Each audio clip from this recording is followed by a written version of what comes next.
Once in a blue moon. That is truly the motto for July, with all the unique and once in a lifetime astrological energies unfolding. But don't worry, I'm here to help you navigate through all of that in today's video as we do a deep dive into the cosmic weather of July 2024. And of course, we're going to use the tool of relational astrology to ultimately help you have the best relationships possible in the month ahead. You want to go on this journey together? Let's dive in. Welcome back, my Astro family, to another month ahead forecast video. This is absolutely insane that we are halfway through 2024.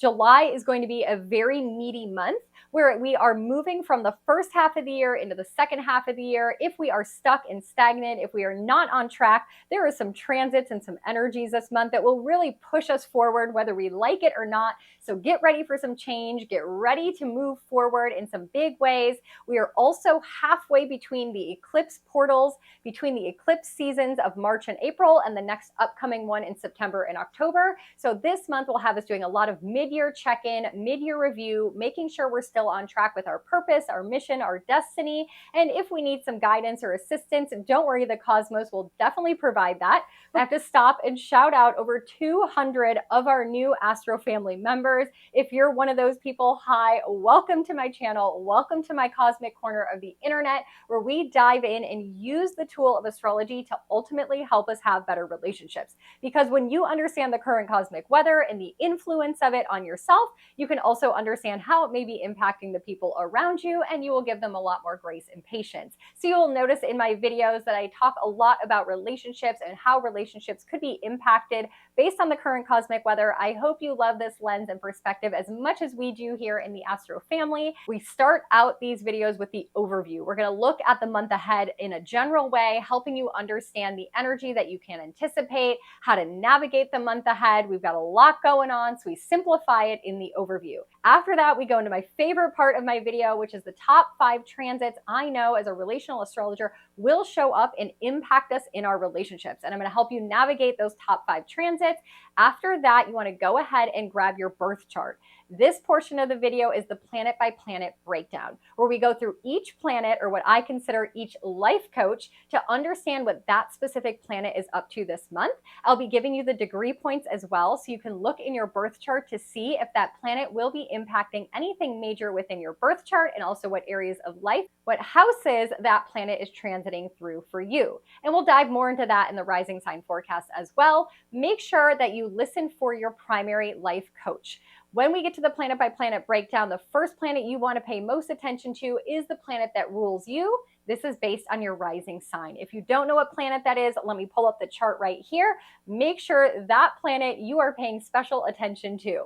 After that, we will then get into what I call what's in the stars. This is our date by date breakdown. Go ahead and grab your calendar so you can look at the month ahead. If you have anything already on your calendar for July, you can compare that to the cosmic weather you may be experiencing around that event. We go through week by week. You can find the timestamps below if there's a specific week, or just go ahead and save this video and come back throughout the month of July to catch up. Now, if listening to the date by date breakdown is too time consuming or too confusing, I have a solution for you. That is why I created my Astro Weather Report. Over on Telegram, our Astro family meets together where every single morning I send a voice memo of the astro weather for that day. That way you don't have to watch hours of content here on YouTube. You don't have to try and remember it, only for the day to show up and you completely forget what the energy entails. The Telegram group is so much fun. Not only do I do daily voice memos, but we do full and new moon ceremonies every month. That's included. We have a group chat going on where people with their similar rising signs are comparing their astrological energies and what's going on in their life.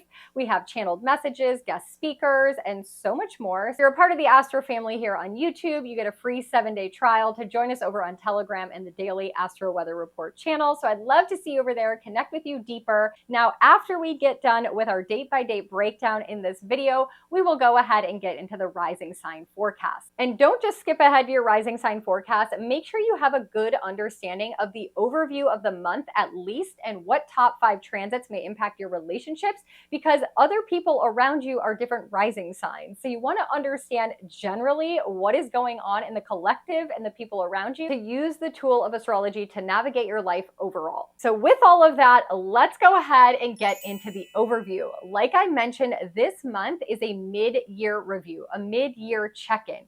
It is once in a blue moon because we have very unique and once in a lifetime astrological transits happening that we're going to have to navigate. Some of those transits include Neptune being at 29 degrees, which he has not been at in 165 years. And now he is going retrograde this month. We have Saturn now retrograde in the zodiac energy of Pisces as well. We will have Chiron going retrograde this month in the zodiac energy of Aries. And of course, we also have Pluto retrograding through Aquarius back into Capricorn in the upcoming months.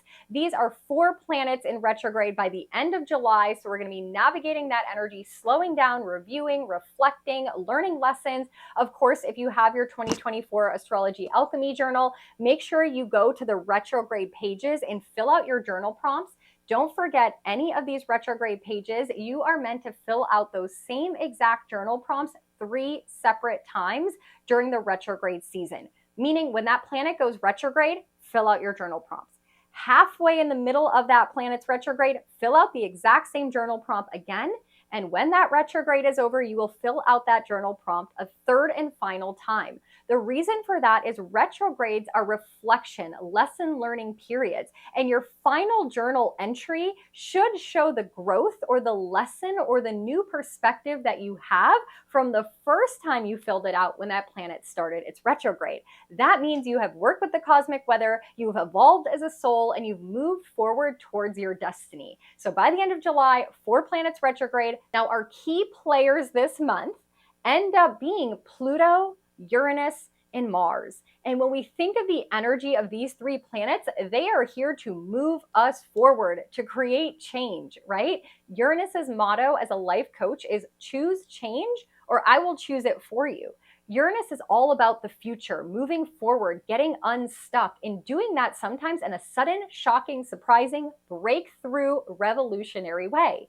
And then you have Mars coming in and meeting up with Uranus. And Mars is the toddler, the warrior, the fighter that is willing to take action and move forward and make things happen, right? The masculine energy. So this month we have Uranus and Mars coming together on the 15th in the middle of the month. This is very much a once in a lifetime energy as Uranus has not been in Taurus in 85 years. And now we have Mars meeting up with him. The last time Mars and Uranus met up together was 2 years ago, here also in Taurus, but here they are at the end degrees, almost at the end of Taurus. Next year, Uranus will leave Taurus completely, so we have some major movement to make in the Taurus area of our life. We have to get unstuck, unfixated on the way that it's currently been, because Taurus is a fixed energy, and it's time this month for us to move forward. And along with Mars conjuncting Uranus, we're also going to have Mercury squaring Uranus, and that's happening on the 21st. And so we have this energy of where Mars then has this sudden disruption, takes action in a big way. Then we get to the 21st where it's like this shocking news, this information comes through, right? Uranus is like the rebel. It is blowing things up. It is revealing things. It is unexpected information. Pluto is also a key player this month because as he's in the zodiac energy of Aquarius, retrograding backwards to Capricorn, he hits that 0 degree mark, teeter-tottering right on the edge of these 2 zodiac signs, meaning directly opposite in the sky, all the planets moving from Cancer into Leo, which is the Sun and Venus and Mercury, we will be seeing all these planets opposing Pluto. Pluto saying, hey, hold up, stop, checkpoint moment.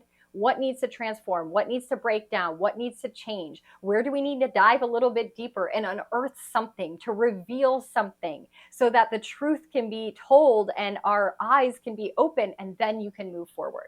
So Pluto, Uranus, Mars, major energies this month. If you know a lot about astrology, I don't need to say much more than that. You get the gist. But of course, we'll be diving a little bit deeper in the planet by planet breakdown on all of that. And of course, I will give you the specific dates when we get to that portion of the video. Now, Mars, just as a little preview, will be not only meeting up with Uranus in the sky, but right after he meets up with Uranus, He will get to 29 degrees of Taurus, sextile Neptune, then get to 0 degrees of Gemini, trine Pluto, and then move on and forward into Gemini.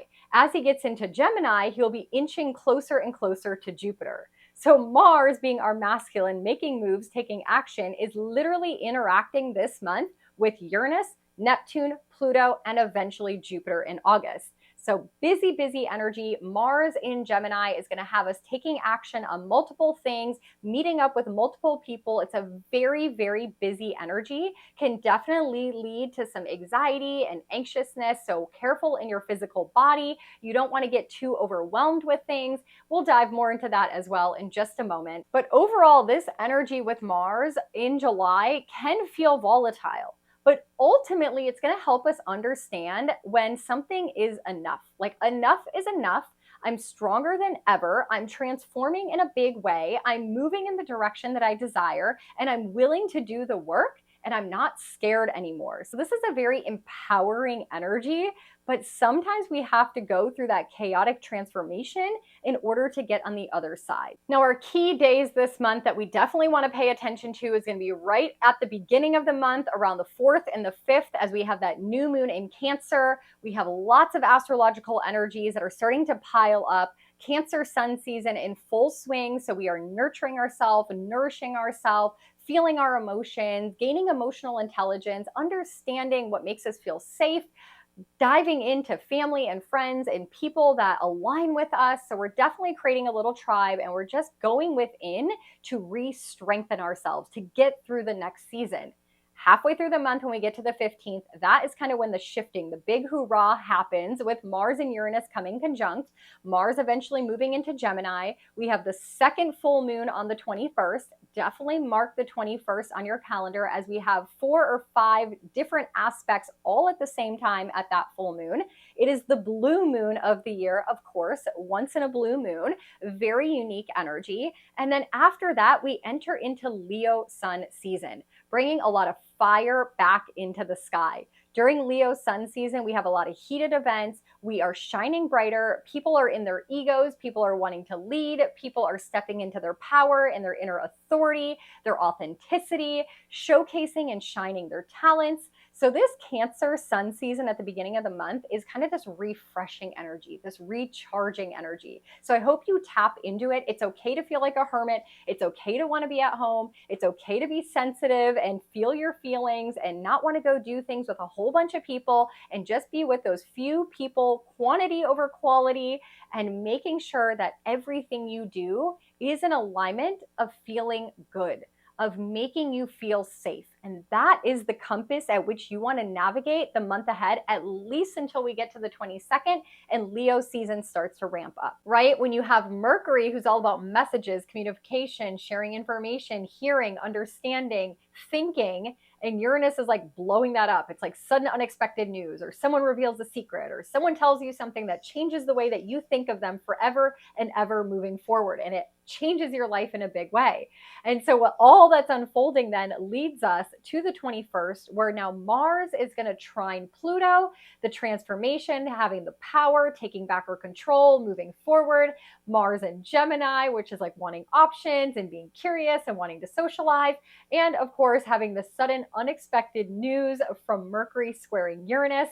Is a lot of energy going on here. But on a positive, we have a lot of sextiles and trines, a lot of harmonious, positive aspects. Saturn is making some of these aspects. Uranus is making some of these aspects. One of my favorite is Venus sextiling Jupiter. This is happening on the 21st at the full moon in Capricorn, along with a bunch of other aspects. But we love when Venus and Jupiter are getting together in the sky. They are our benefics. They bring beautiful energy. Venus ruling over everything that we love, and Jupiter bringing abundance and expansion and growth. And when they're in a sextile, they're having sex, they're fusing their energy. So we can look forward to that on the 21st.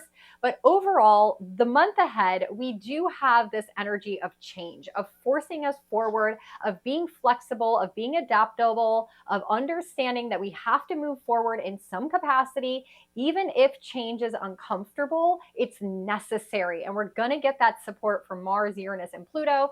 Luckily, like I mentioned, there's a lot of harmonious aspects, so it won't feel absolutely terrible. We are going to get some beautiful relief through the chaos, but definitely by the time we get to the 31st of July, we are going to really have some clarity with the North and the South node involved. It's going to be squaring some of these planets. It'll be trining some of our planets, giving us a reflection mid-year 2024, and also helping us understand between the eclipse portals, what direction, what is our purpose, what is our destiny. So that's kind of the overview. What I'd love to do now is zoom in to the top 5 transits this month that I know will impact us specifically in our relationships and help you navigate that. First energy that I know will be impacting us heavily in our relationships is going to be Venus opposing Pluto. And yes, Venus is not only going to oppose Venus this month, but he's also opposing the Sun and Mercury. But as far as our relationships are concerned, Venus is the life coach that rules over our relationships. She rules over everything that we love, our finances, our material possessions, our creative projects, the things that we love to do on Earth here. And so when Venus is opposite Pluto, and remember, Pluto is the life coach of transformation, death and rebirth, saying stop and pause from across the sky and saying, hey, we need to do a check-in. We need to unearth some things. If there's some secrets to be revealed, maybe you don't know everything about your partner. Maybe you need to have a tough conversation. Maybe there's an issue of betrayal or loyalty or control or manipulation that needs to be addressed, right? Pluto is like looking at Venus and saying, hey, does this feel good or does this need a rebirth before you go any further? And Venus has been in her feels, right? In our relationships, we've been in this Cancer energy up until we get to the 12th of this month. And so we've been sensitive, we've been compassionate. Hopefully we've been nurturing our relationships and nourishing our relationships and creating safety in our relationships and sharing our emotions in our relationships. Do that before the 12th, because on the 12th, you're going to get a check-in. Maybe you've been sharing your relationships with your partner or with the people in your life for the last couple of weeks, and all of a sudden on the 12th, as Venus opposes Pluto, it's like, hold on.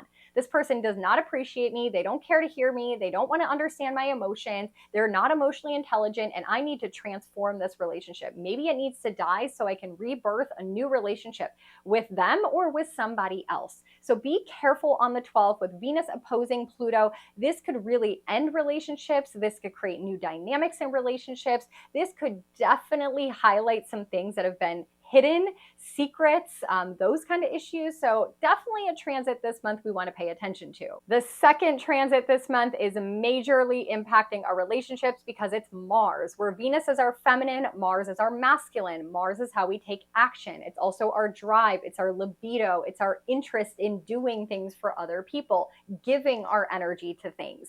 And Mars is conjuncting Uranus. This is a volatile energy, and it's happening in Taurus, ruled by Venus. Taurus is the energy of pleasure, of sensuality, of feeling good, of finding juiciness in life.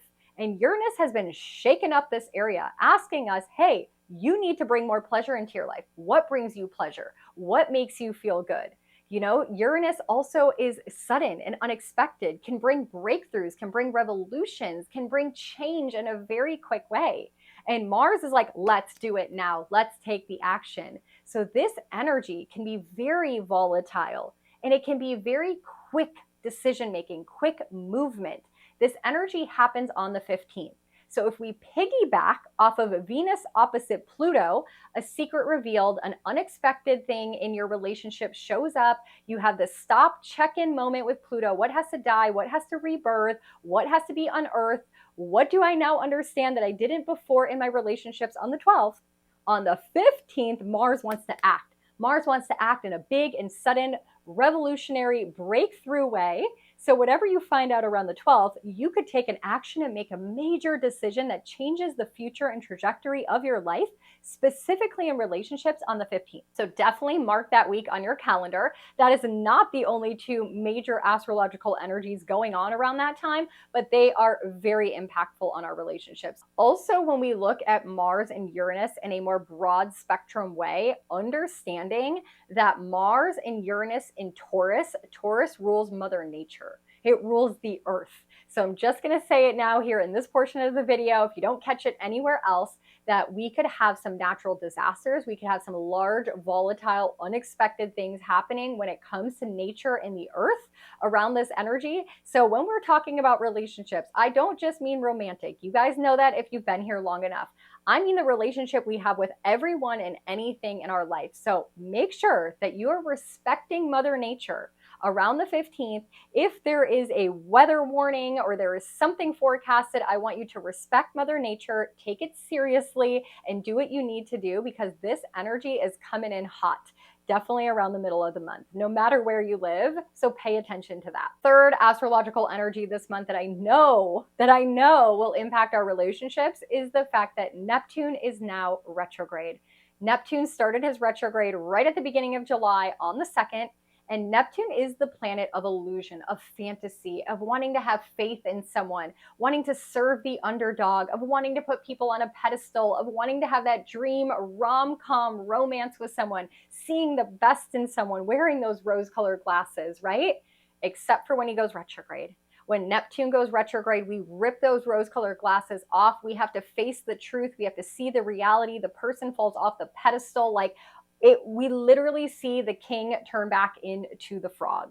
Like, it is like, holy moly, how did I not see this? What the hell is going on? And like the rom-com bubble bursts. And this is good in our relationships because sometimes we do need to come out of that oxytocin little bubble, and we need to assess in a real world way if this person is meant for us, if they're meant to be in our life. So when it comes to your business partners, when it comes to clients, when it comes to your romantic partners, friendships, whomever in your life, you may now be seeing them in a more clear, unfoggy, unhazy way with Neptune retrograde. And this retrograde is going to roll all the way till the end of the year. So maybe you formed new relationships in the first half of 2024. Now in the second half of 2024, you're having to assess if they truly are as great as you thought they were, and truly understanding them from a human perspective and not the God in your mind that you made them out to be. So definitely be cautious and careful with this energy. A little course correction. Neptune is retrograde in Pisces. Saturn is also now retrograde in Pisces. We'll talk more about that in your rising sign forecast. But two planets retrograde in the same energies, teaching you lessons, helping you understand your relationships, how to have boundaries, where you need to sacrifice, where you need to have more compassion, where you need to also see the truth in a situation and not be in delulu la la land in your relationships. So that's a big one. Now, as if those three weren't enough, the fourth major astrological transit this month that will impact our relationships is going to be the second full moon in Capricorn. The blue moon in Capricorn happening on July 21st. Like I mentioned, July 21st is a very big day. We have this blue moon and 4 other aspects going on as well. Now, the reason this is going to impact our relationships is because Capricorn deals with the long term, right? It's our long-term goals, our long-term visions, what we're willing to work hard to, what we're willing to be committed and disciplined in, what we're willing to create a foundation with. And since we've already had a full moon in Capricorn, we've had a chance in June to look at our future, look at what we want to commit to, look at where we want to go and say, hey, where have I fallen off track? Where do I need to commit more energy? Where do I want to succeed? And what relationships are going to help me get there? And which ones are sabotaging me? And so at the second full moon in Capricorn, again, based on all the transits that have happened thus far in July, Venus opposite Pluto on the 12th, Mars and Uranus conjunct on the 15th, and then Mars moving into Gemini, Neptune's now retrograde, we're seeing things clearly, and now this full moon happens and it illuminates the people in our life that we no longer want to build a future with, that aren't going to help us get to our goals, that aren't going to help us succeed and achieve and move us in the direction that we now want to go. And so I can see a lot of breakups, or at least awarenesses of situations in our life that are going to break, that are going to crumble. And we're saying enough is enough, new game plan, new things I want to commit to. And that's how we're going to move forward. We'll talk more about that in the full moon in Capricorn video that I have coming up. So make sure you subscribe, come back and listen to that. We will, of course, in the Astro Weather family over on Telegram in our chat, do a full moon ceremony around this as well. So we will all navigate this together in a more intimate way. So if you have relationships in your life that you need to let go of and it's really, really hard, don't worry, we got you. That's why the Astro family is here. And then we move into the 5th and final transit this month that I know will impact our relationships, and that's going to be Mars moving into the zodiac energy of Gemini.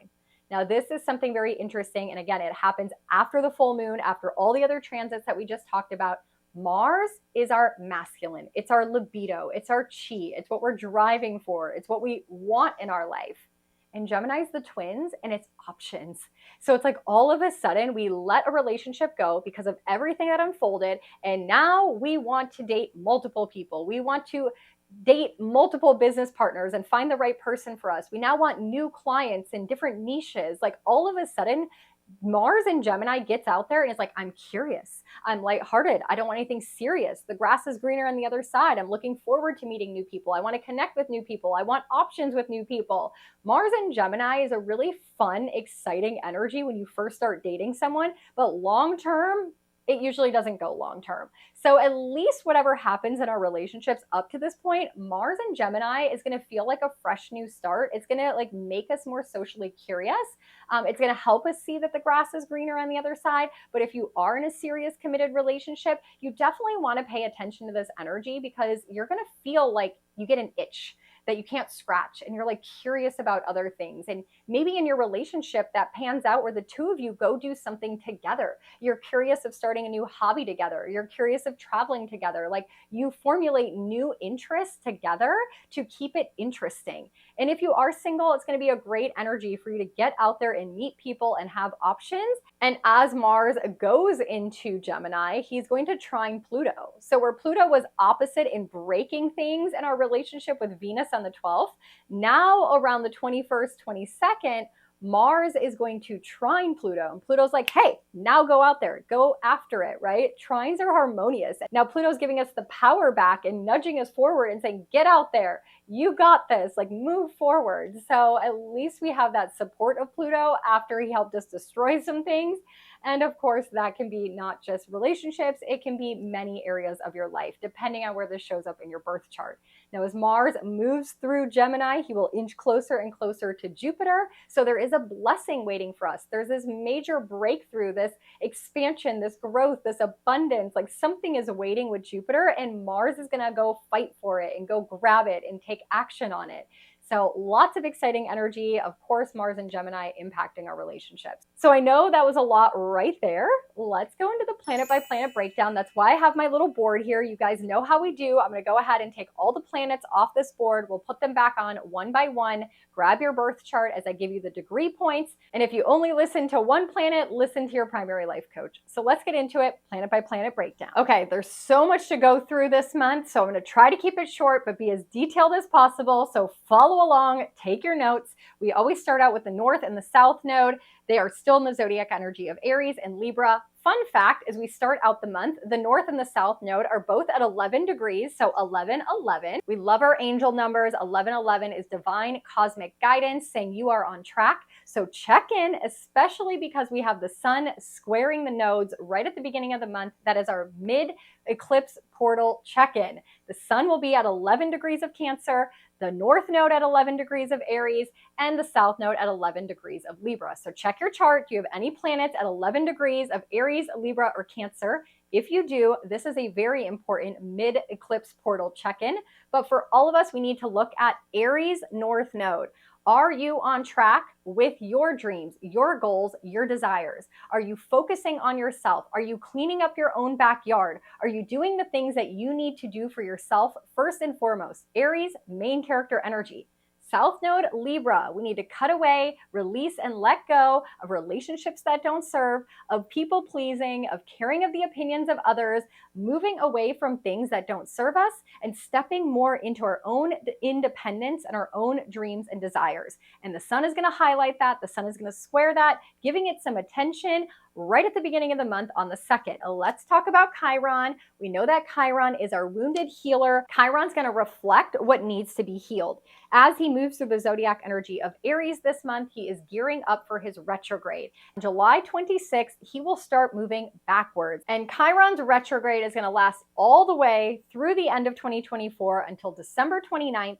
He's retrograding from 23 degrees of Aries back to 19. So check your birth chart. Do you have any planets in that area of the sky? Now, when Chiron goes retrograde, we're having to face some wounds. Some things are bubbling up to the surface for us to address, for us to heal. Chiron in Aries is really looking at the wounds that we have with our anger, with our masculine tendencies, with our ability and need to control and to fight all the time. So we're learning to tap more into our feminine and to slow down. And some of those things may happen in your life that force you back into your feminine energy and not needing to always go, go, go and do and feel like things have to happen. We don't need to fight our way through life. We can trust the universe and trust the process, which is what some of our other life coaches are teaching us at this time. So let's get into Pluto now. Now, Pluto this month goes from 1 degree of Aquarius to 0 degrees, meaning he is right on the border. He is teeter-tottering between Aquarius and Capricorn. And like I mentioned earlier, he is a key player this month because you will see here very shortly all the planets that go from Cancer into Leo will have to answer to Pluto, where he says stop, pause, opposition, highlighting what needs to change, transform, break down, be unearthed, be revealed. And so this is definitely going to be a huge energy for us. Fun fact, Pluto is halfway done with his retrograde. Of course, in the next upcoming month, he'll move back into Capricorn for a little bit, bring any final destruction that is needed to happen in the Capricorn area of our life, and collectively in anything that has structure, institutions, governments, things like that. So that is yet to come, but another topic for another video. Let's go into Neptune. Now we know that Neptune on the 2nd of July officially starts his retrograde in the zodiac energy of Pisces. And fun fact, Neptune is retrograding from 29 degrees and 55 minutes of Pisces, meaning he is only 45 minutes, little bit away from entering Aries. And it's like, he's like, I'm on track. I'm going into Aries. No, stop, pause. I got to go back. I'm not ready for Aries yet. I'm not ready for the rebirth yet. 29 degrees of Pisces is the end of the energy. It is the most cleansing, purging, karma ending, cycles breaking energy. It is the final moment. It's like the death energy where we go back to the other realms. 0 degrees of Aries is where we're born. It's like the infant coming out into this realm.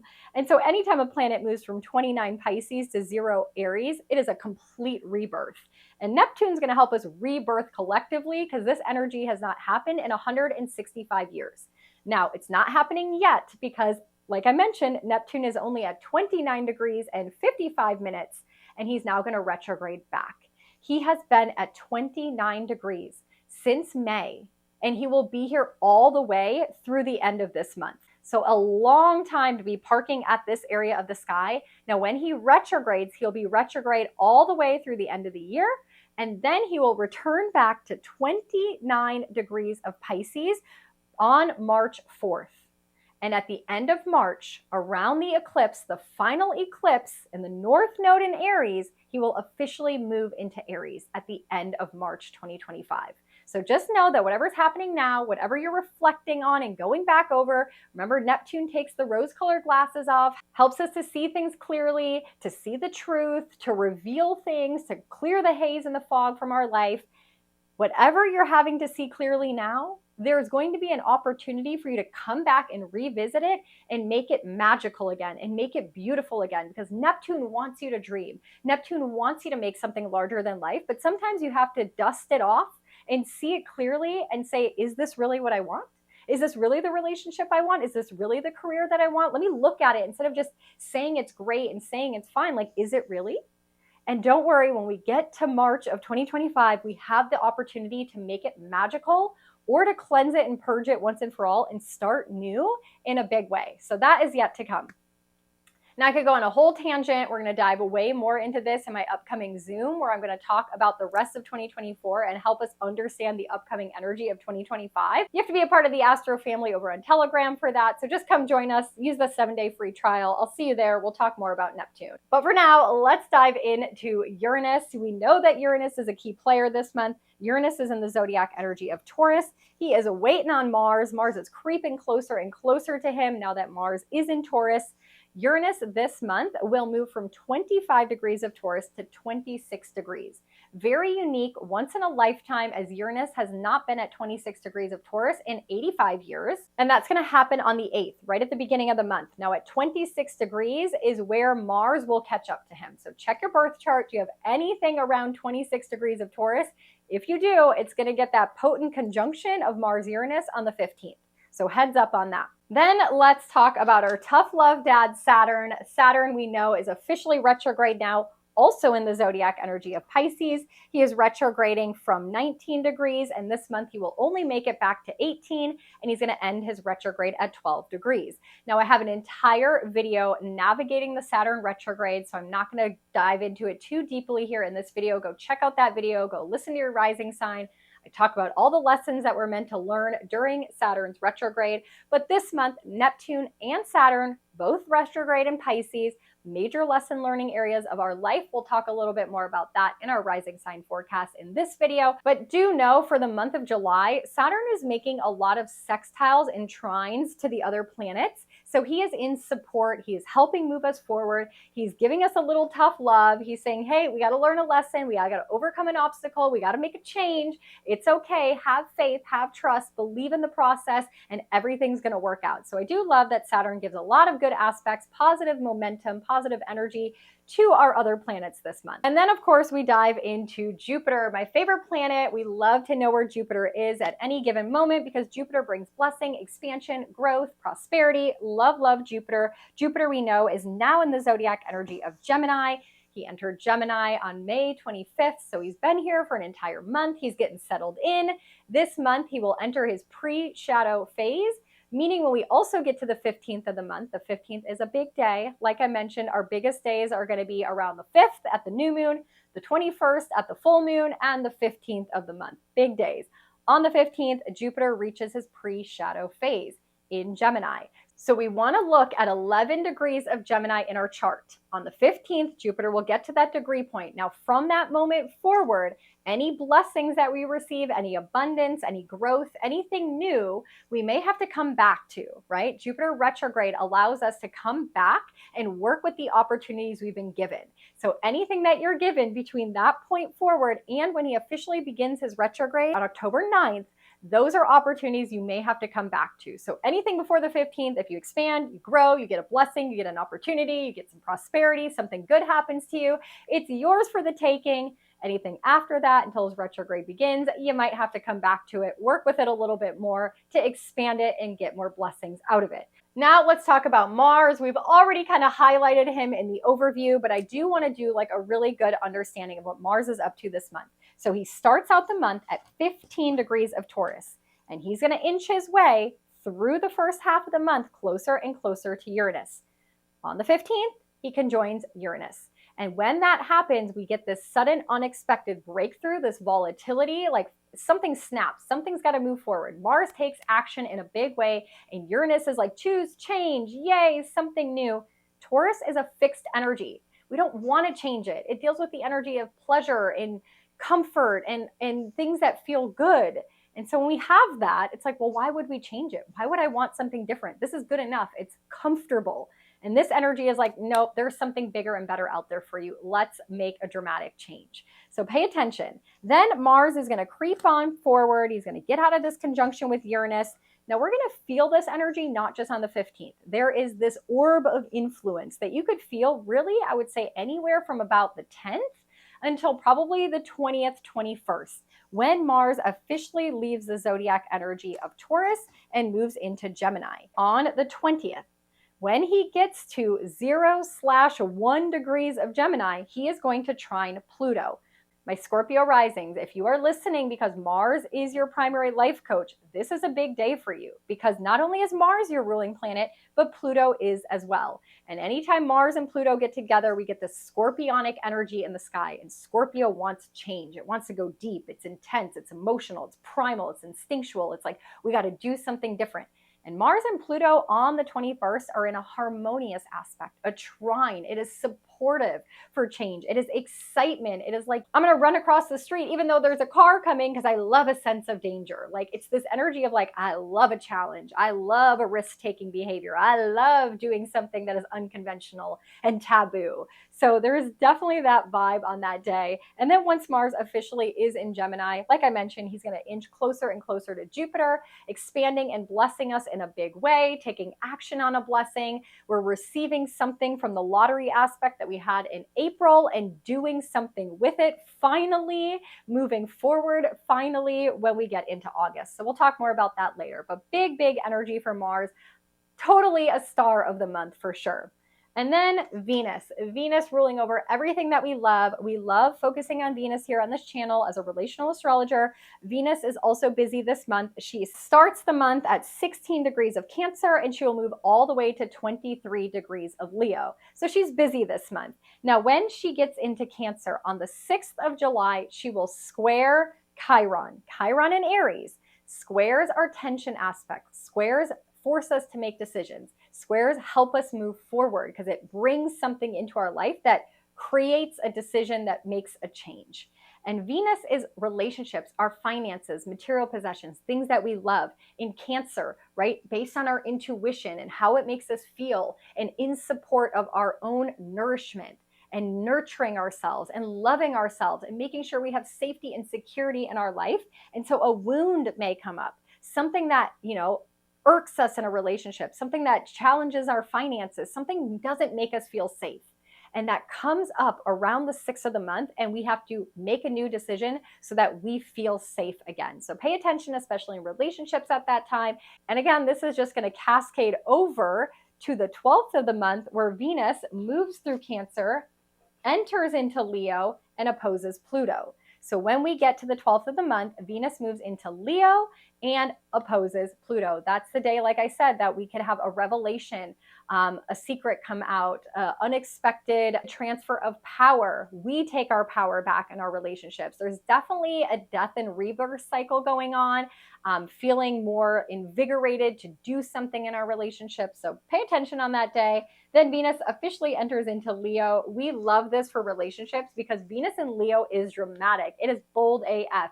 It is showing up with not a dozen roses, but like 5 dozen roses. It's not just going for a picnic at the park. It's like going for a picnic at the park with like a 5-piece band singing to you. Like, we love a Venus in Leo moment. It is dramatic. It is bold. It wants attention. Our partners are definitely going to need a little bit of extra love and theatrics when it comes to the way in which we share and show love. And of course, as Venus enters into Leo, she will be joining Mercury, who started speeding ahead of her. As we start out the month though, Mercury is still in Cancer as well. He will go from 27 degrees of Cancer all the way through Leo this month and get to 2 degrees of Virgo. Now this month, Mercury as well as Jupiter will be getting into his pre-shadow phase, meaning on the 3rd of the month, he leaves Cancer and enters into Leo. And as he dances through Leo, he will get to 21 degrees of Leo, where he will eventually retrograde back to. That happens on the 17th. So we know with Mercury retrogrades, this involves travel, communication, contracts, connecting with people, sharing projects, launching projects.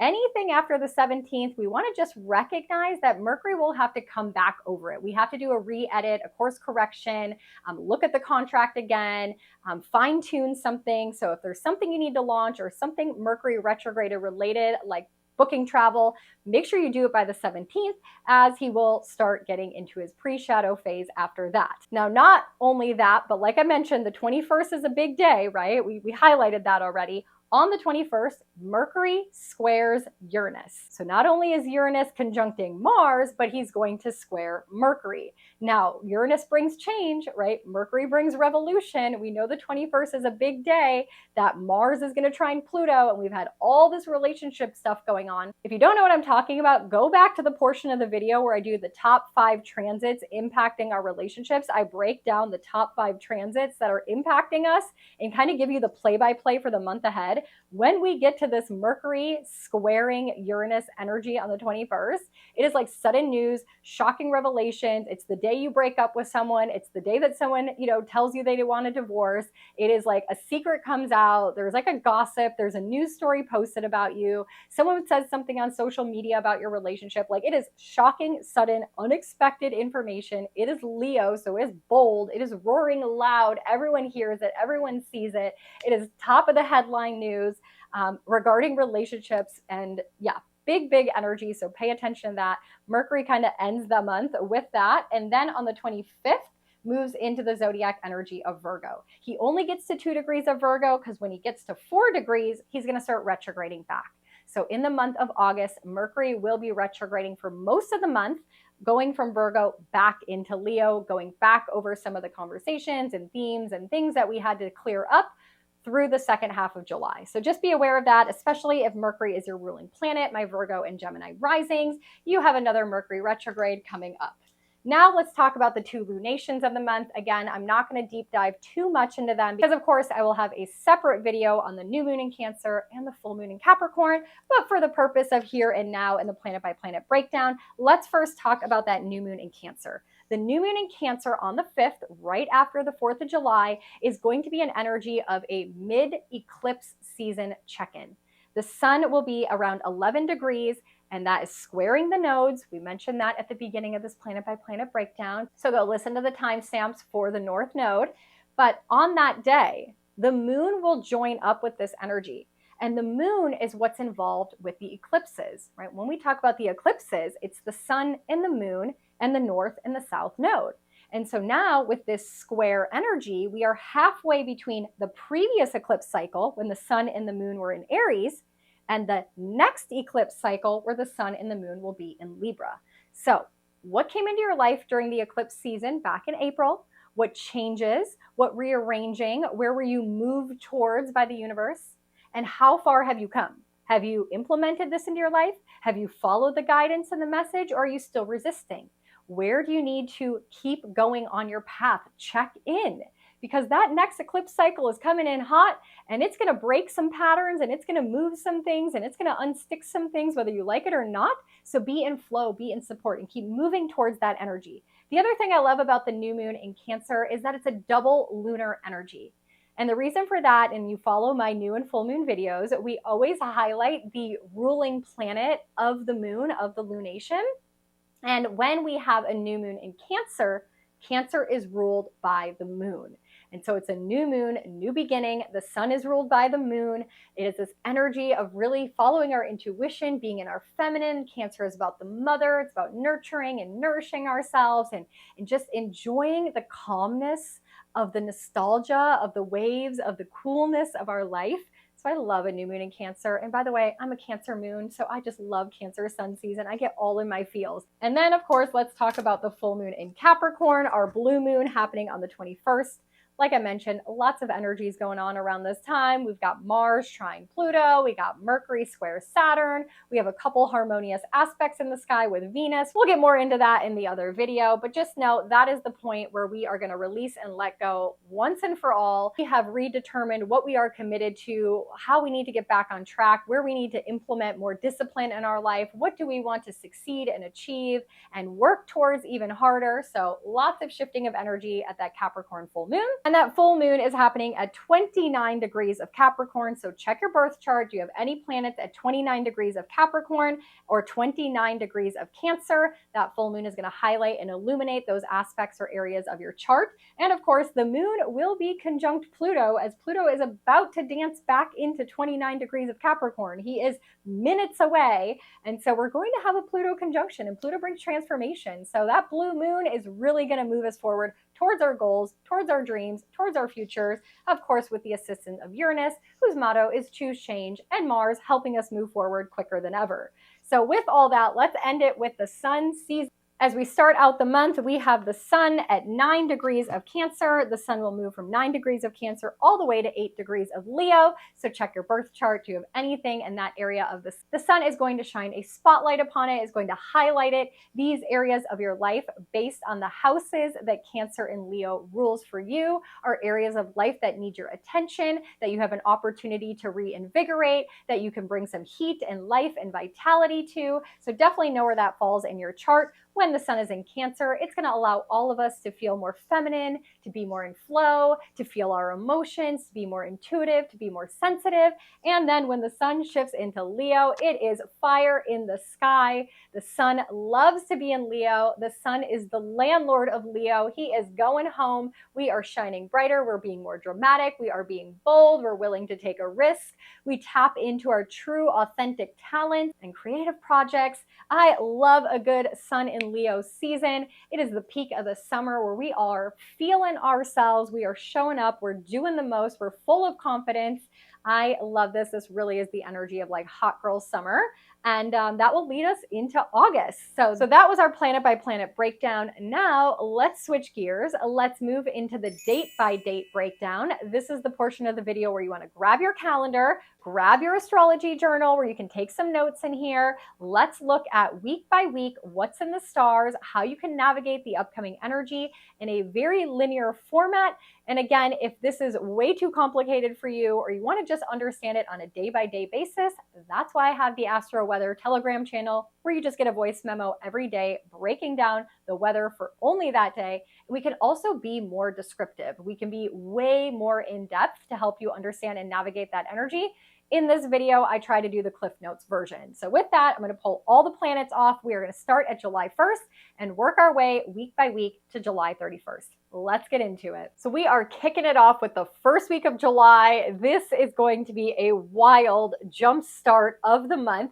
We're really coming in with a bang, like those fireworks on the 4th of July. If you are in the United States, that is what this energy is going to feel like. We're really starting on the 2nd of July. So what's in the stars from July 1st till July 7th? Let's get into it. On the 2nd, we have many major astrological energies all happening at once. So the first most important thing is Neptune goes retrograde. Now remember, Neptune is the planet of illusion, of fantasy. He's at 29 degrees of Pisces in his home sign. And we like to dream, be delulu with Neptune, especially in Pisces. But when he goes retrogrades, we are ripping off those rose-colored glasses. We are going through the entire month of July and actually the rest of 2024 with the rose-colored glasses off, facing the truth, seeing our reality for what it is, taking people off of pedestals, like coming to terms with what's actually going on in our life.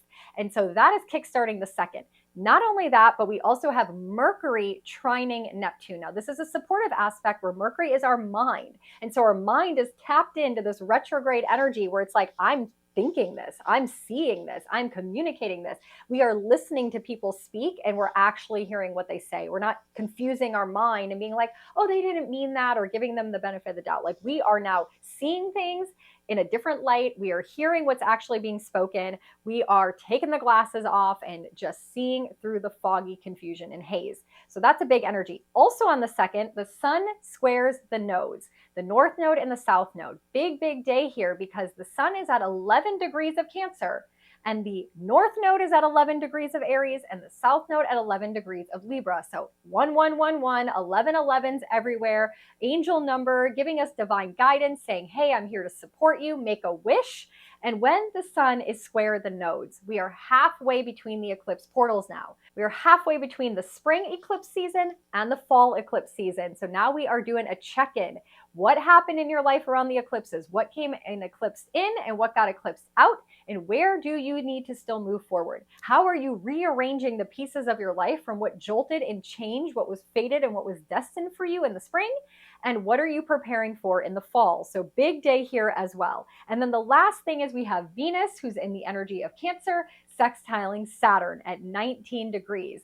And Venus sextiling Saturn, this is great for our relationships where Saturn is now retrograde, teaching us lessons of empathy and compassion, of helping us create boundaries and structure in our relationships, having those tough conversations. So now that Neptune is retrograde, the rose-colored glasses are off, we can have true, authentic conversations, hear the truth of what someone is saying, taking them off the pedestal, no more delulu. Venus is like, let's deal with relationships. Saturn, let's get real. Let's have these tough conversations. Let's figure out who I'm going to be committed to. So on the 2nd, we are really starting out the month with some big potent energy. The following day on the 3rd, even bigger energy. Now Mercury is going to be leaving Cancer, entering Leo, and opposing Pluto. So on the 3rd, you mark your calendar, big day here as Pluto brings transformation, power, control, manipulation, revealing secrets, telling truths, unearthing things, revealing things. Mercury, mind, communication, messages. This can be a very challenging energy as information that people are sharing with you is transformative. There could be power dynamics going on. People are using their mind and their language and their words and their tones to try to manipulate you. Pay attention on this energy. Also, the mind is starting to get very clear now that Neptune is retrograde and we are having to go down to the roots. We're having to ask those deeper questions. We're having to transform. We're questioning things. We're seeing beyond the veil. Like everything is just showing up in our mind with this Plutonian transformative energy. Literally, what a crazy time, especially considering that this is the birthday, the solar return for the United States. It is wild energy. Then on the 4th, happy 4th of July to all my fellow American citizens and everyone that lives within this beautiful country. That day we have a dark moon phase, meaning we are preparing for the 5th, the new moon in Cancer. So just know that day we are preparing for the new moon in Cancer, officially happening on the 5th, where the sun and the moon are at 14 degrees of Cancer. So go ahead and check your birth chart. And that is going to be exact at 6:57 p.m. Eastern Standard Time. Adjust that for your time zone. New moons in Cancer once a year is a double lunation energy, meaning the sun is ruled by the moon. The moon is also in Cancer, so we are in our feminine, intuitive energy. We are nourishing ourselves. We are nurturing ourselves. We'll dive so much more into that in the new moon in Cancer video, so come back and catch that. And on that day, we also have Mars at 19 degrees of Taurus in a sextile with Saturn at 19 degrees of Pisces. So not only this week did Venus trine Saturn, a harmonious aspect, our feminine, but also our masculine Mars sextile Saturn, another harmonious aspect. And this is where Saturn again says, what are you committed to? What do you have faith in? What are you willing to set boundaries on? Where are you willing to sacrifice? And Mars is making decisions and taking action, right? It's like, what do I need to do to form more boundaries? How do I need to step up and make moves in my life that brings more structure? Where do I want to commit? That happens at that new moon in Cancer. So beautiful energy to kick off that new moon. And then we end the week on the 6th with Venus squaring Chiron. This is an energy we want to pay attention to in our relationships, around our finances, around our material possessions, our resources, things that are important to us and that we value. Because Venus squaring Chiron can bring wounds, can bring ouchies to the surface. Chiron asks us to heal things. It reveals things that are painful for us to address, and squares bring tension, causing us to make a decision to heal the wound or to make a decision to move away from the things that cause us pain. And Chiron's in Aries, so these are a lot of anger issues, masculine wounds, people who are trying to control you, where you don't step into your own power, feeling powerless in relationships or with your finances. So what a week, kicking it off with a bang, so many astrological energies, and that then leads us into the 2nd week of July, where it doesn't necessarily get any easier, but we do have this forward momentum of change. So let's get into it. What's in the stars from July 7th until July 13th? Well, we start off the week with kind of this harmonious, easy peasy energy with trines and sextiles, and then all of a sudden it's not anymore. So let's break it down. So we start out the week with a nice, easy, fluffy day, pretty harmonious, 3 astro weather events all happening at the same time. The first one with Venus being in Cancer at 26 degrees. She is in a sextile with Uranus in Taurus. Now, sextiles are good, they're harmonious, right? And Uranus helps us shake things up, liberates us, creates more freedom, helps us move forward, and Venus rules over all those things we love. So relationships, money, finances, these are great days where maybe we get some shocking revelations in our relationships, someone behaves in a different way, we can finally make a decision, we can finally move forward. Maybe there's some sort of disruption in your finances, but these aren't negative. These are sextiles. They're supportive. They're helping you make a decision and helping you move forward. So pay attention, but also at the exact same time, Mercury is going to be making a sextile to Jupiter, who is in Gemini. So Mercury is now in Leo, sextiling Jupiter. Mercury messages, communication, conversations in a supportive aspect to Jupiter with blessings and opportunity. So while we may be getting some shakeups or some forward momentum in relationships, things changing, they're more than likely coming through some sort of conversation or communication. And then the third astro weather event that's happening in the background also deals with Mercury, but Mercury is in a trine to the North Node in Aries. And this is also at 10 degrees of Aries. So we love this energy because all in all, it is destined. It is fated for us. The North Node helps keep us on track. It's in Aries, right? So it's being independent, relying on yourself, focusing on your needs and your wants. So maybe right now with Mercury trining the North Node and sextiling Jupiter, the messages that we're sharing with people are in alignment with our needs, our wants, our desires. That therefore disrupts our relationships, but in a supportive way that allows a change to happen so we can move forward in our relationship. So we start out on this like nice, fluffy, easy day with some forward momentum, and then we move on to the ninth. We have Jupiter, who's in Gemini, in a sextile with the North Node. Sextiles are good, they're harmonious. It's when the planets work together. The North Node is our North Star, it's our destiny. Where is the North Node in your birth chart? That is your area of life. Your eyes should be on the prize. You should be focusing your energy. It is drawing you towards that right now.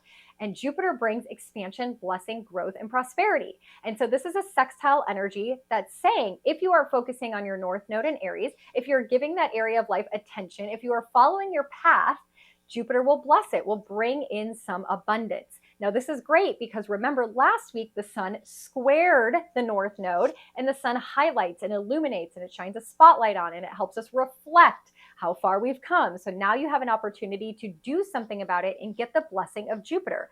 On the 10th, though, we have the sun at 19 degrees of Cancer trining Saturn in Pisces. Remember, Saturn is very active this month in supporting. Saturn is going to bring structure and commitment. The sun is going to highlight and illuminate the things in our life, specifically the Cancer area of our life, that we need to create more discipline and structure, that we're learning lessons, that we're creating boundaries around. So definitely look at what you need to commit to, what are obstacles or blockages that you need to put some energy and attention on to overcome. That is something that may come up on this day. And then on the 11th, Venus trines Neptune. We love this day as well because Venus is very dreamy. Venus loves beauty, loves pleasure, loves to feel good, values things. And Neptune is retrograde now. And so we are seeing things clearly. We are having a vision for our life and we're willing to see the vision in its full entirety. And does it bring us pleasure? I love the 11th because it's a day where we're able to look at something and say, do I really want this dream? If I really get the thing that I'm manifesting, is it going to make my life more beautiful, or am I wanting it for the wrong reasons? But it also may be a day where you feel very spacey, you feel lazy, you don't feel like doing much. Use your intuition. Maybe go on a romantic date, be creative, allow yourself to just be wrapped up in the flow. On this day, right as Venus gets to 29 degrees and trines Neptune, she will officially move into Leo for the rest of the month. Now, all the things that we love, what we find beauty in, what we find pleasure in, is going to be through the lens of Leo, being bold, being confident, being dramatic, showing love in big ways, being bold, being boisterous, wanting love and affection from someone. That means a lot to us. This is where we really get to show up and show off in our relationships. This is like people posting on social media their relationships. This is people bringing 5 dozen roses instead of 1 dozen roses. Like Venus and Leo is such a vibe. We love it. We're here for it. Valuing people's confidence, their artistic and creative talents, being authentic, expressing yourself. Those are all things that are going to matter when Venus is in Leo. Thing is, you want to check the Leo area of your life. This is where you're going to have an opportunity for the next 3 weeks to make more beautiful and more pleasurable with Venus visiting this area of your chart. And then on the 12th, like I said, everything this week is kind of easy until it's not.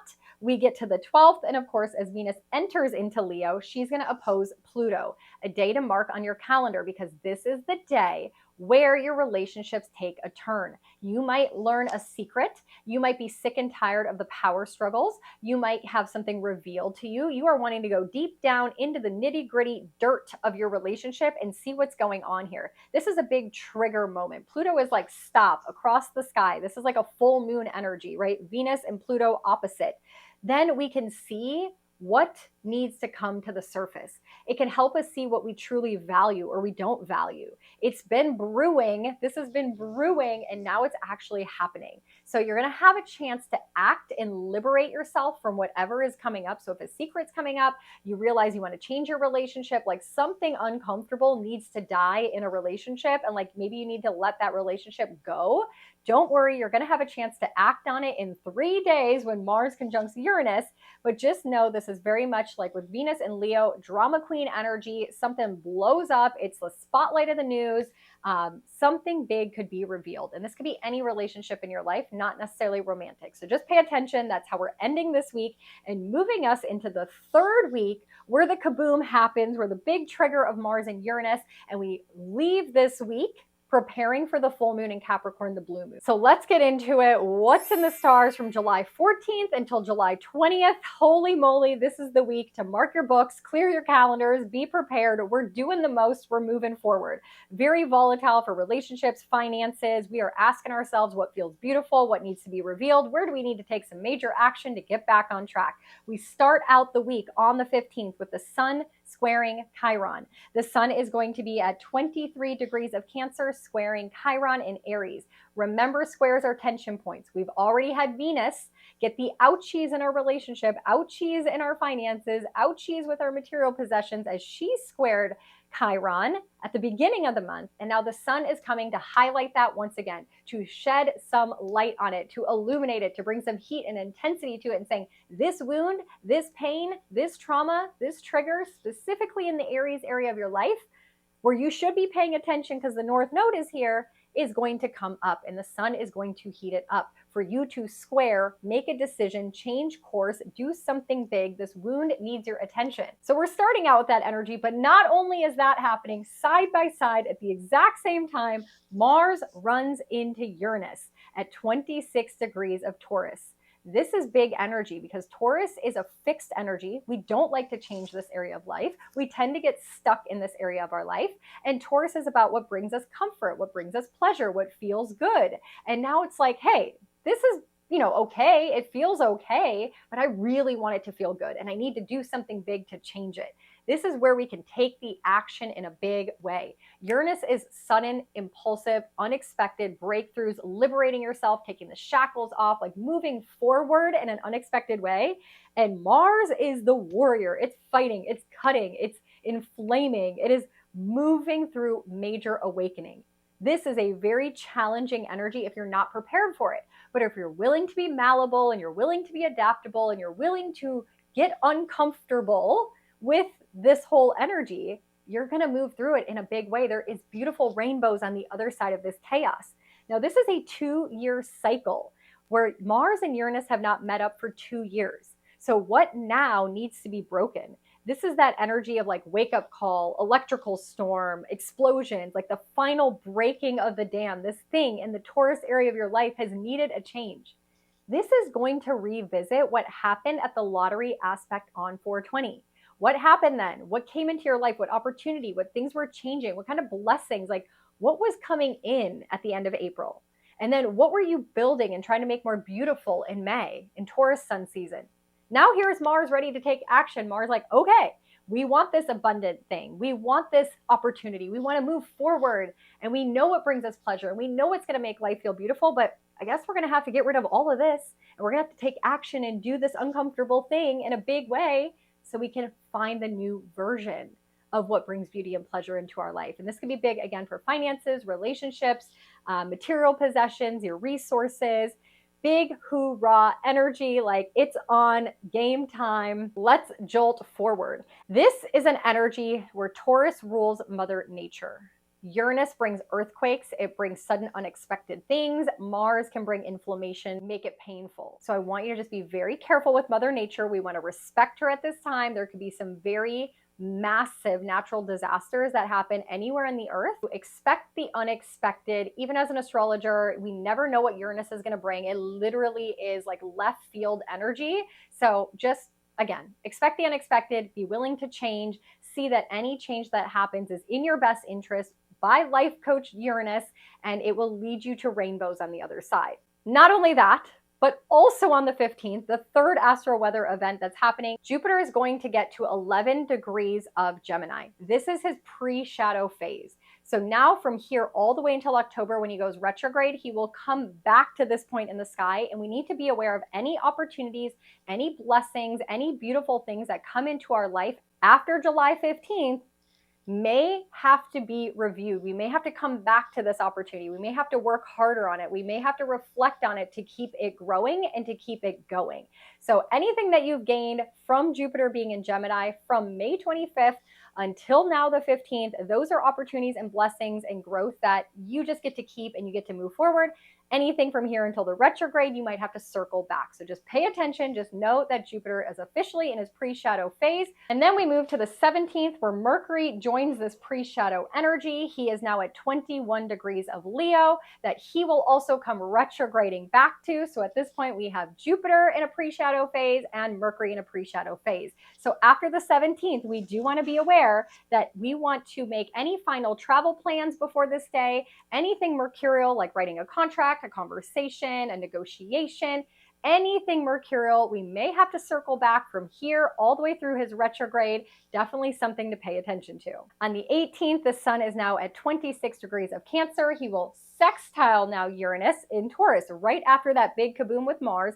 Now the sun is going to sextile, harmonious aspect, benefit us, where the sun is going to heat up the change, is going to illuminate the reason for the change, is going to bring more volatility to the change. It helps speed it up to move through it a little bit quicker and a little bit faster. So this change that's coming on the 15th can happen very suddenly this week. Like it's like, boom, done, boom, over. Like this thing just got broken and changed so quickly, and the sun is going to help heat that up and speed it up.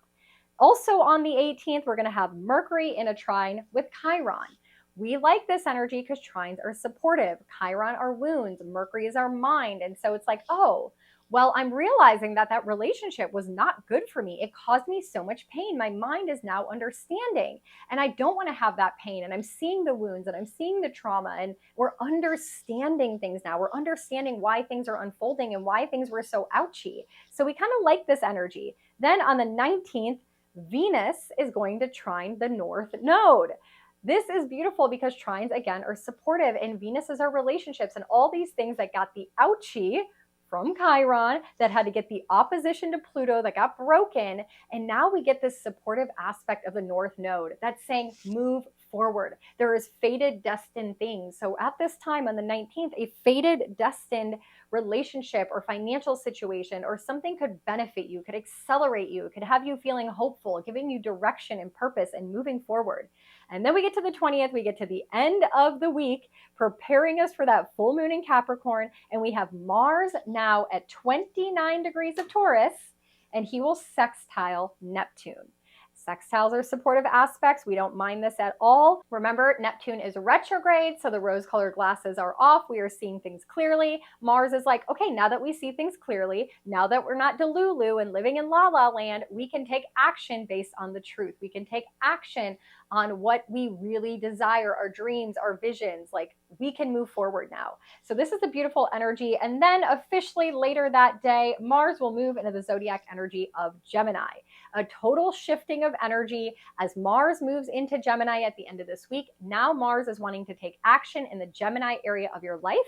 Mars in Gemini is about being curious, about being social, about wanting to go out and meet people, being motivated by words and language. This is also an energy where if we had a relationship breakdown, people broke up with you, you broke up with someone, you canceled a business contract, you lost clients, like all those things that could have happened with the Venus opposite Pluto, Mars Uranus conjunction, like all that stuff that could have happened up to this point in relationships that was uncomfortable.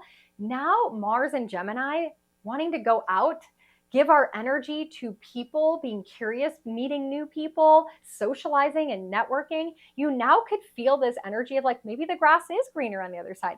Maybe I could meet somebody new. Maybe there's different people out there. Maybe I need to learn and connect with new people. Maybe I want to have 2 partners. Maybe I want to have multiple businesses. Maybe I want to have many different, business partners. It is the energy of Gemini. So this is a fun, exciting energy. And now Mars will be inching closer and closer to Jupiter.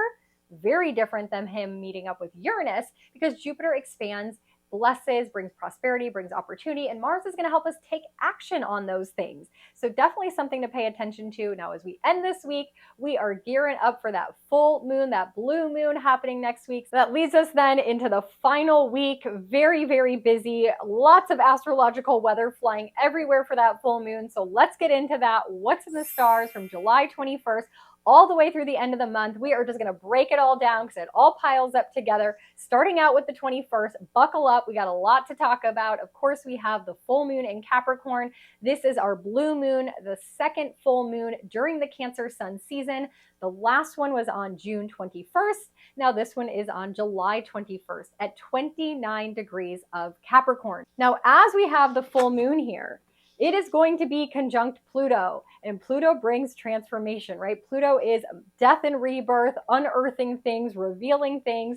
The sun is going to be highlighting the moon, highlighting Pluto, and we're going to see clearly the transformation that is necessary. We are going to feel empowered. We are going to feel motivated. We are going to feel like we have a plan and we need to do something big to move forward. Now, like I said, there's a lot of astro weather flying around on this day.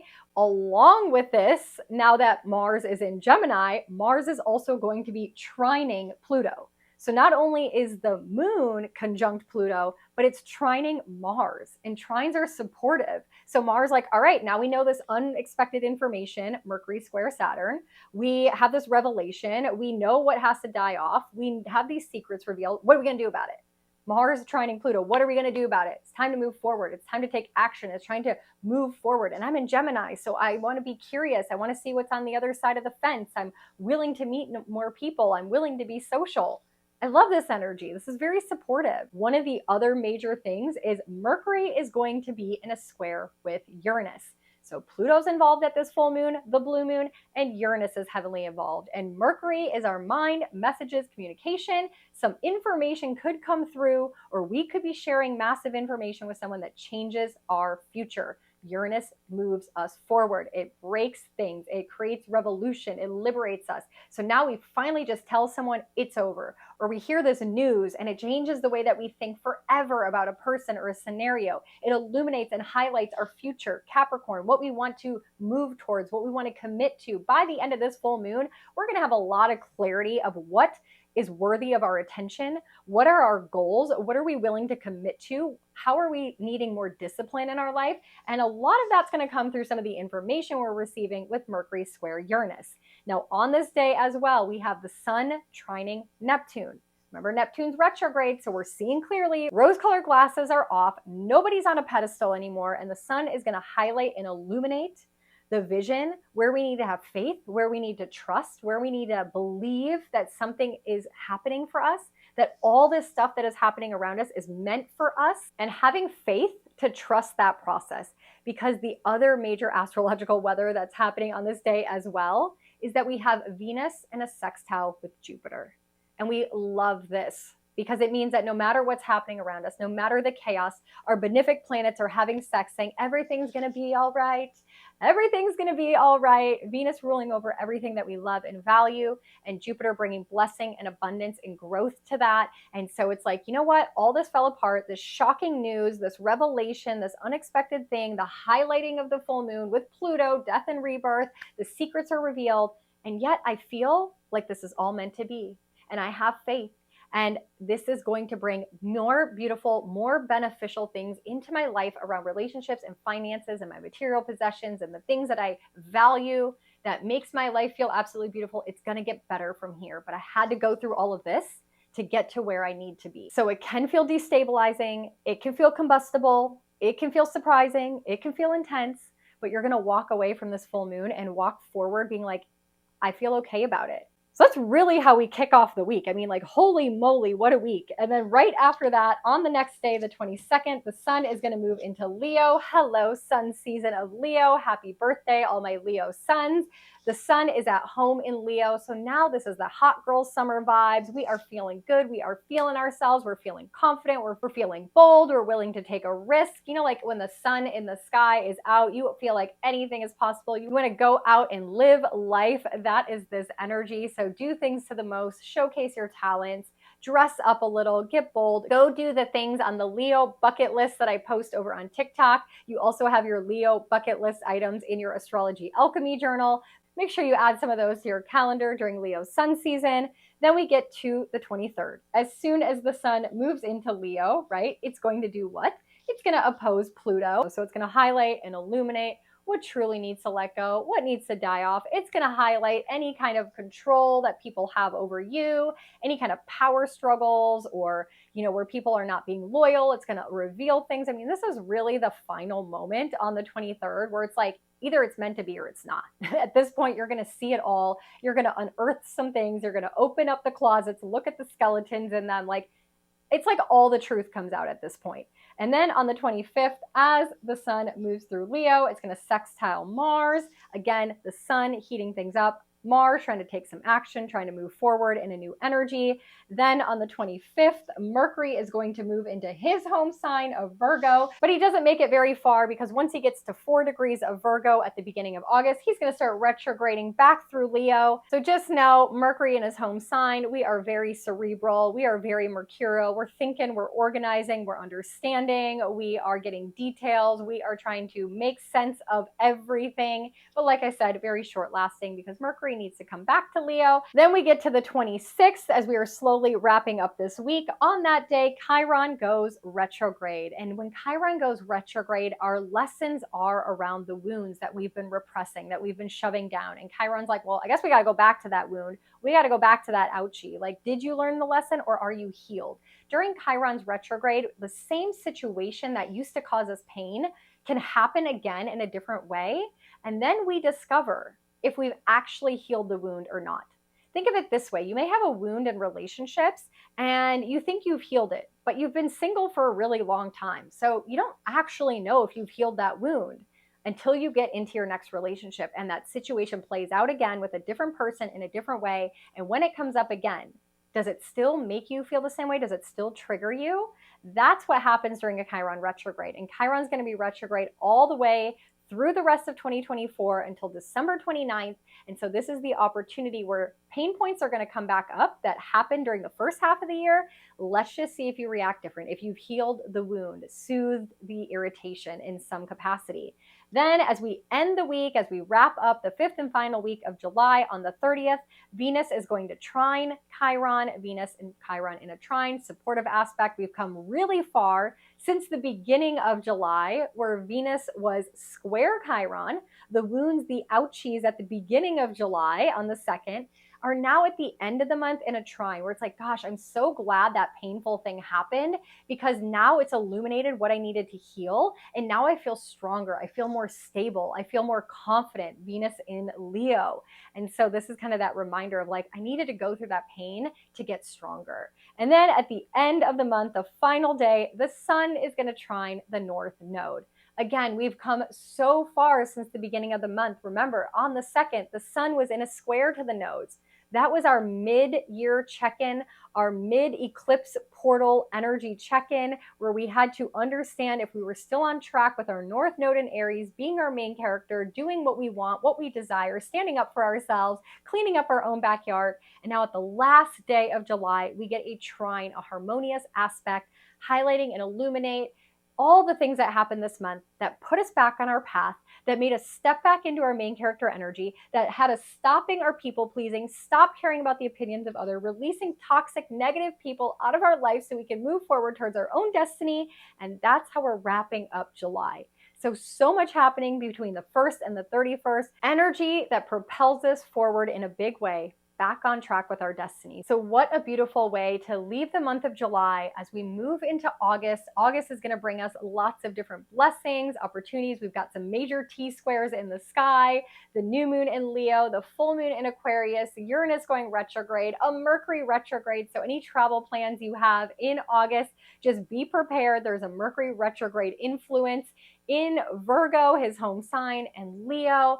So definitely be cautious and careful of that. We will break it all down in a separate video. Just be prepared. What we're going to do next is go through your rising sign breakdown. We will navigate the month ahead. Of course, there's planets in so many different zodiac signs. So based on your rising sign, we're going to focus and highlight on the most important things. I'm going to wrap up this portion of the video again, just thanking you so much for being here. Thank you for being a part of the Astro family. I hope I get to connect with you deeper in our private Telegram channel or in a moon ceremony together. If you are interested in doing a one-on-one reading, I do month ahead readings where we can really break down all this energy. Maybe you have some of the planets this month activating different areas of your chart and you want to understand what that means. I'm also doing some mid-year review check-in readings where we look at the second half of 2024 and understanding how you can best prepare for the major changes coming up in 2025. So I'd be honored. You will find all the info for that in the description box below. Sending you so much love and light in the month of July. And let's now dive into your rising sign forecast. Aries risings, we are going to start out with your ruling planet, Mars. Make sure you go back and listen to the planet by planet breakdown. Check the timestamps for Mars for a more detailed description of what he's up to this month. But for you, he is going to be in your second house until the 20th.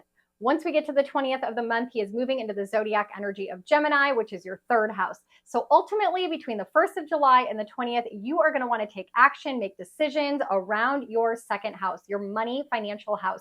This is going to be the opportunity for you to take action on your budget, to make different financial decisions, to work with a CPA, to file your taxes, to purchase and acquire any kind of resources or assets that you're looking for, material possessions. If you're wanting to create a new stream of income, this is going to be a great opportunity with Mars, your ruling planet, helping you take action and move forward in your second money house area of life.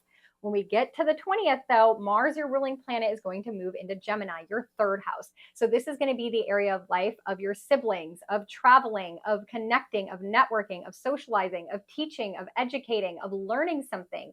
So maybe you need to take action of going back to school, applying for a school, applying for a course. Maybe you need to teach someone and start a podcast or write a book or start a blog. Maybe you need to travel to go see your siblings. Maybe you need to go to a networking group. Maybe you need to plan a get together for your neighbors. Mars is going to be in Gemini here, your third house, all the way until September 4th. So you got lots of time to take action in the third house area of your life. Now let's go back to the sun season. Sun seasons are very important because the sun shines a spotlight on and illuminates certain areas of our life based on what that zodiac sign rules. Now, the sun being in your fourth house during Cancer Sun season until the 23rd of the month is going to highlight and illuminate your area of life of home and family. So this is an opportunity with the sun bringing heat and life and vitality to this area of your life for you to shine a spotlight on your family, to spend time with your family, to plan a family reunion, to look at your home, to do home repairs or DIY projects. If you're wanting to move home or clean your home or declutter your home, you want to shine your sun, your energy, your attention on your fourth house area of life. Now, at that new moon, this is a great time for you to set new intentions on this area of life, of being able to put out, an offer for a new home, or to start a new project around your home, or to connect with a family member you haven't in a while that you're wanting to form a deeper relationship with. Beautiful energy. Now, when we get to the 23rd, when the sun moves into Leo, into your fifth house, now you're going to shine the energy, the spotlight, the vitality of your sun, your energy into your fifth house. So onto your children, onto creative projects, on your dating life. If you've been single for a while, my Aries risings, after the 23rd during Leo sun season, this is a great time to start going on dates. You're going to feel more romantic. It's also a beautiful energy for you to focus on your hobbies. What do you like to do for fun? Go out and meet people that like to do similar things with you. Go to concerts, go to plays, go to shows, go to dance classes. All these things are going to be beautiful as the sun is going to heat up your Leo house, your fifth area of life. Then we are going to have the full moon on the 21st. That full moon is highlighting. It is the blue moon. It's the second opportunity for you to let go, shift, release in the 10th house area of your life, in your career. So what is ending at this time? What is no longer aligned for your long-term goals, your long-term dreams, your long-term visions? So maybe you want to spend more time at home with your family. You take a vacation. You don't want to spend as much time at work. Maybe you leave a job or you retire around this time. So what are you quitting at this full moon in your career life that allows you now to focus more energy and attention on your family? And then don't forget, you now have Saturn and Neptune, two planets, retrograde in Pisces, your 12th house.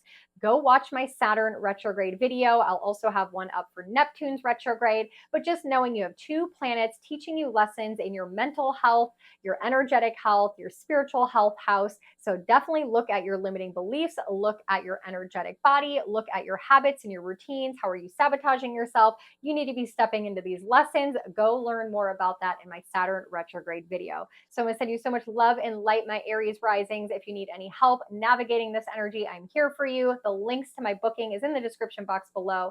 So much love and light. I will catch you in the next video. Taurus risings, we have that upcoming kabang of Mars and Uranus coming conjunct in your first house. We'll talk about that in a second.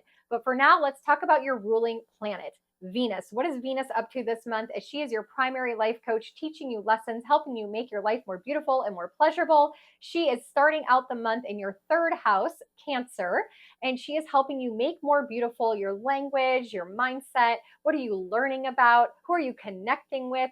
Bringing more pleasure to your social networks. This is a great time to get together with neighbors. Also great time to connect with siblings, especially because it's the energy of Cancer. So you're feeling more soft and intuitive and feminine. If you are wanting to share, express, communicate your story, this is a beautiful energy to do it, where Venus is going to have your words flowing out with beauty. You are going to sound so nurturing. If you are someone that gives advice to people, whether it's in your professional life, you're kind of known for that role in your personal life. Venus is bringing a lot of beautiful energy to your third house space. And then when we get to the 11th of July, Venus, your ruling planet, is going to move into your fourth house. Love this energy for the upcoming weeks, because now you have an opportunity with Venus to make your home and family life more beautiful, more pleasurable. You definitely want to spend some energy beautifying your spaces, creating a sanctuary in your home, doing some renovation projects or DIY, organizing and tidying things up. This is definitely the energy for you, my Taurus risings, where you have Leo in the fourth house. So you want a home that is dramatic, that is bold, that is beautiful, that, is the lion, that feels so amazing and grand. So make it beautiful. Venus is going to help you make it beautiful during this transit. So I love this energy for you. Spend some time with your family, people that you value, people that feel like home. Such a beautiful energy. Now let's go back to the Mars-Uranus conjunction happening on the 15th. This is an energy of change in your first house, in your identity. So when we get to the 15th, it's like you've been trying to show people that you're a new version of yourself. You've been trying to glow up. You've been trying to adapt. You've been trying to change your persona, your personality, your looks, your style.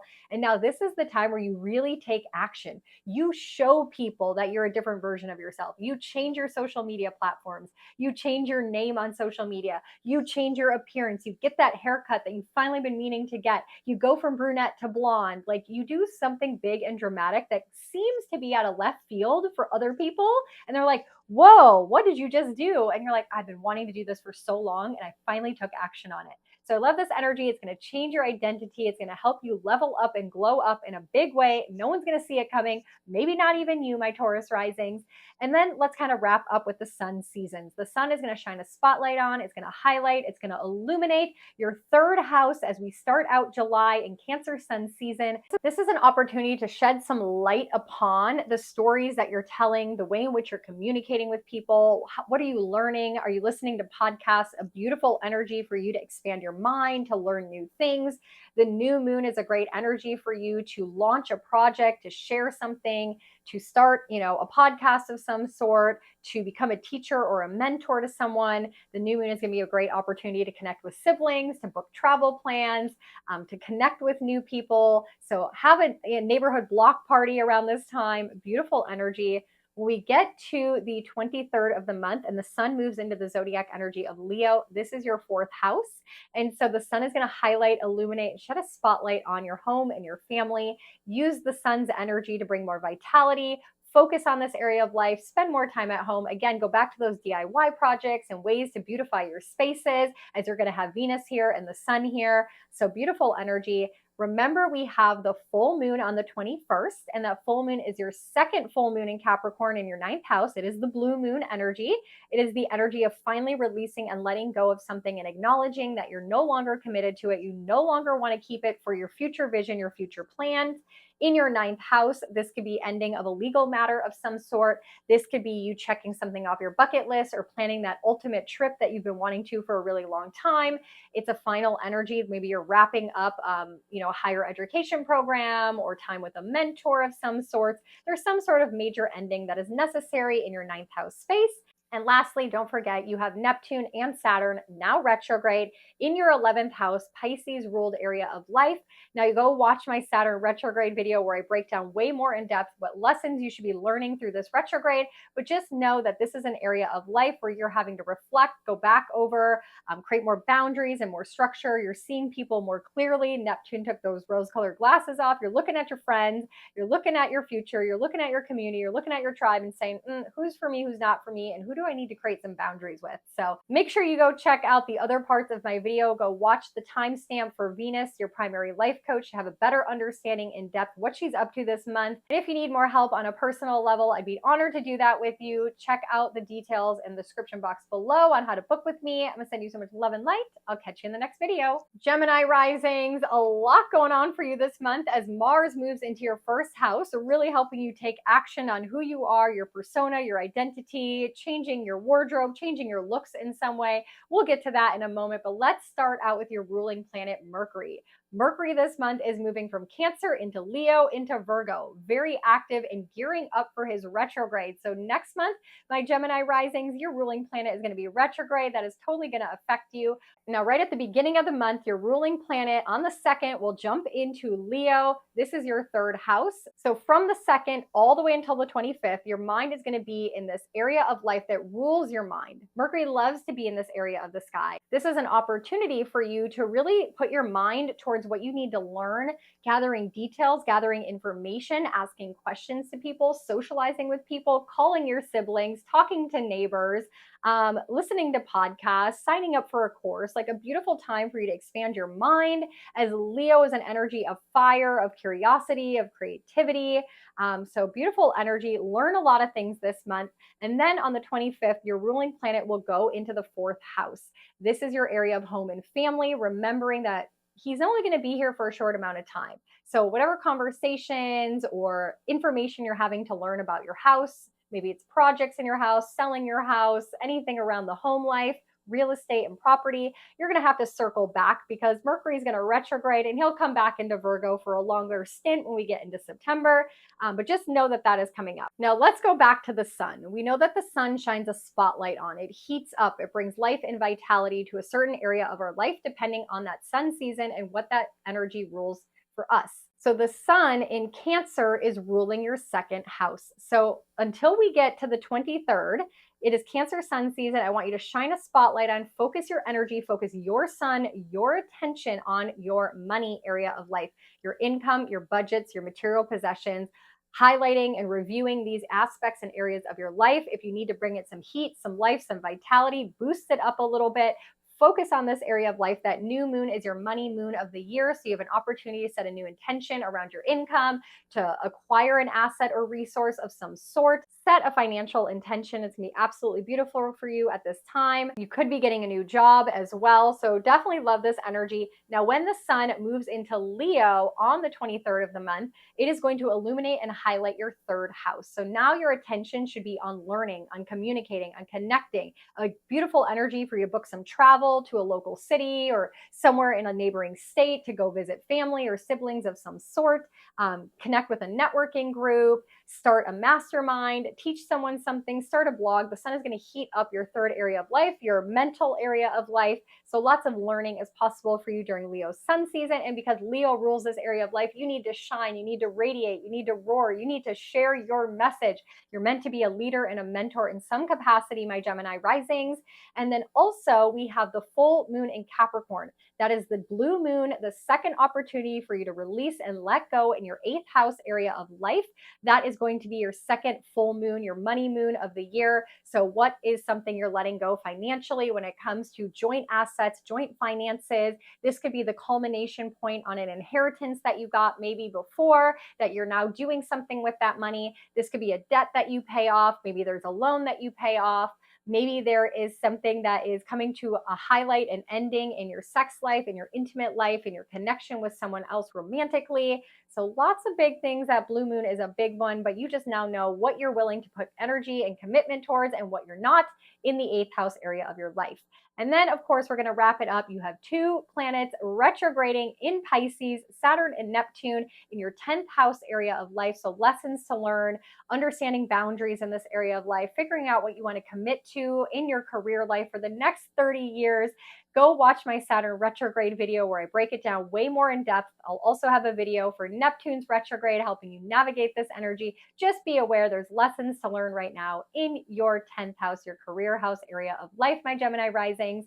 So I send you so much love and light for the month ahead. If you need any help or personalized attention, you know where to find the links in the description box below to book with me. And hopefully I'll see you over in the Telegram channel for our one-on-one Astro family time. Send you guys so much love and light.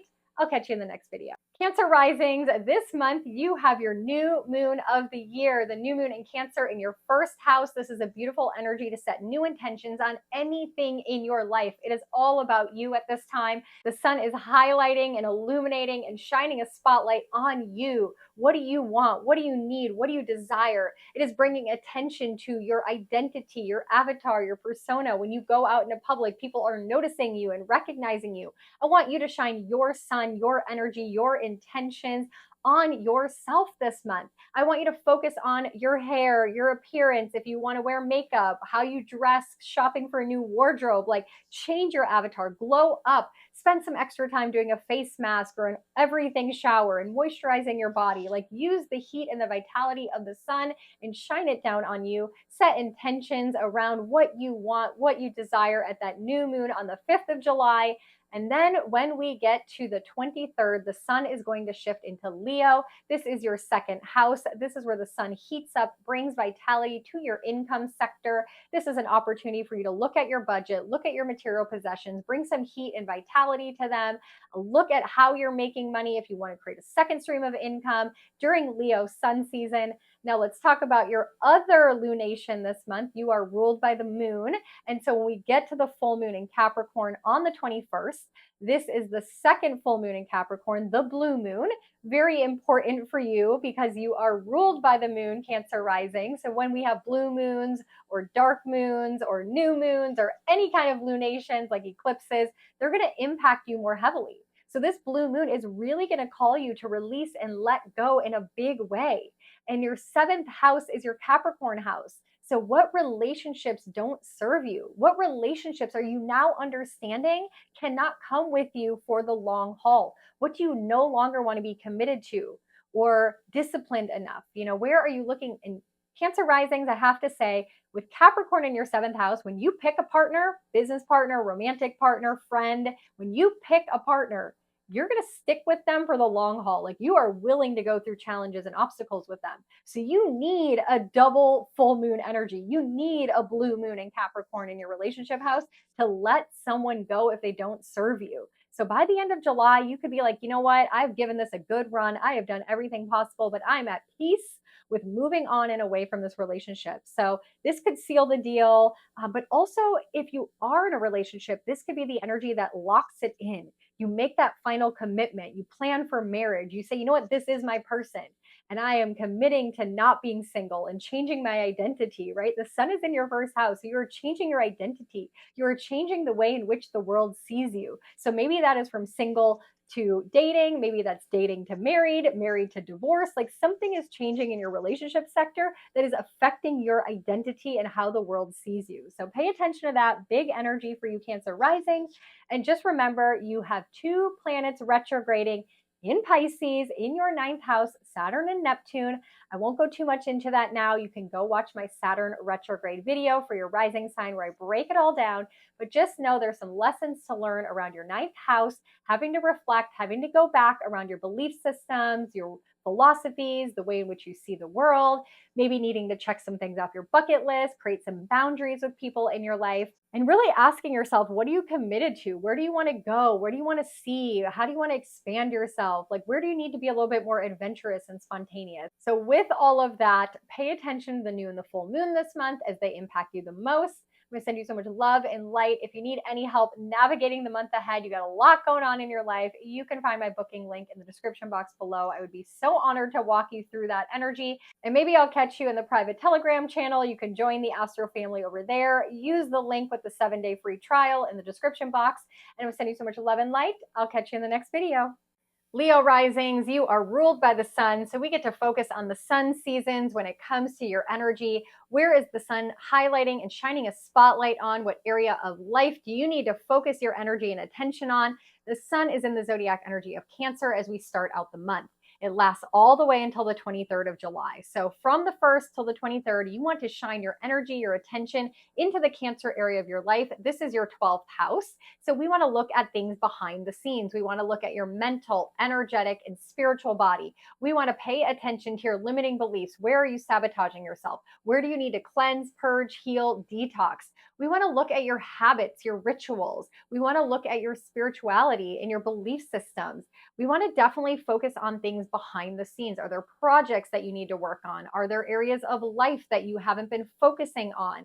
This could be a beautiful time for you to do some healing work like energy healing, sound baths, meditation, breath work, going to talk therapy, any of these things, working on your intuition, reading tarot cards, anything like that, Leo risings for the first half of the month. Then let's look at that new moon. New moon in Cancer happening on the 5th is in your 12th house as well. So if you're wanting to set new intentions around this area of life, maybe you start going to therapy, maybe go to your first ever breathwork session, maybe you get your first deck of tarot cards, you go back to church, you start a new ritual, you start a new habit, great intention setting opportunities in your 12th house space at that new moon.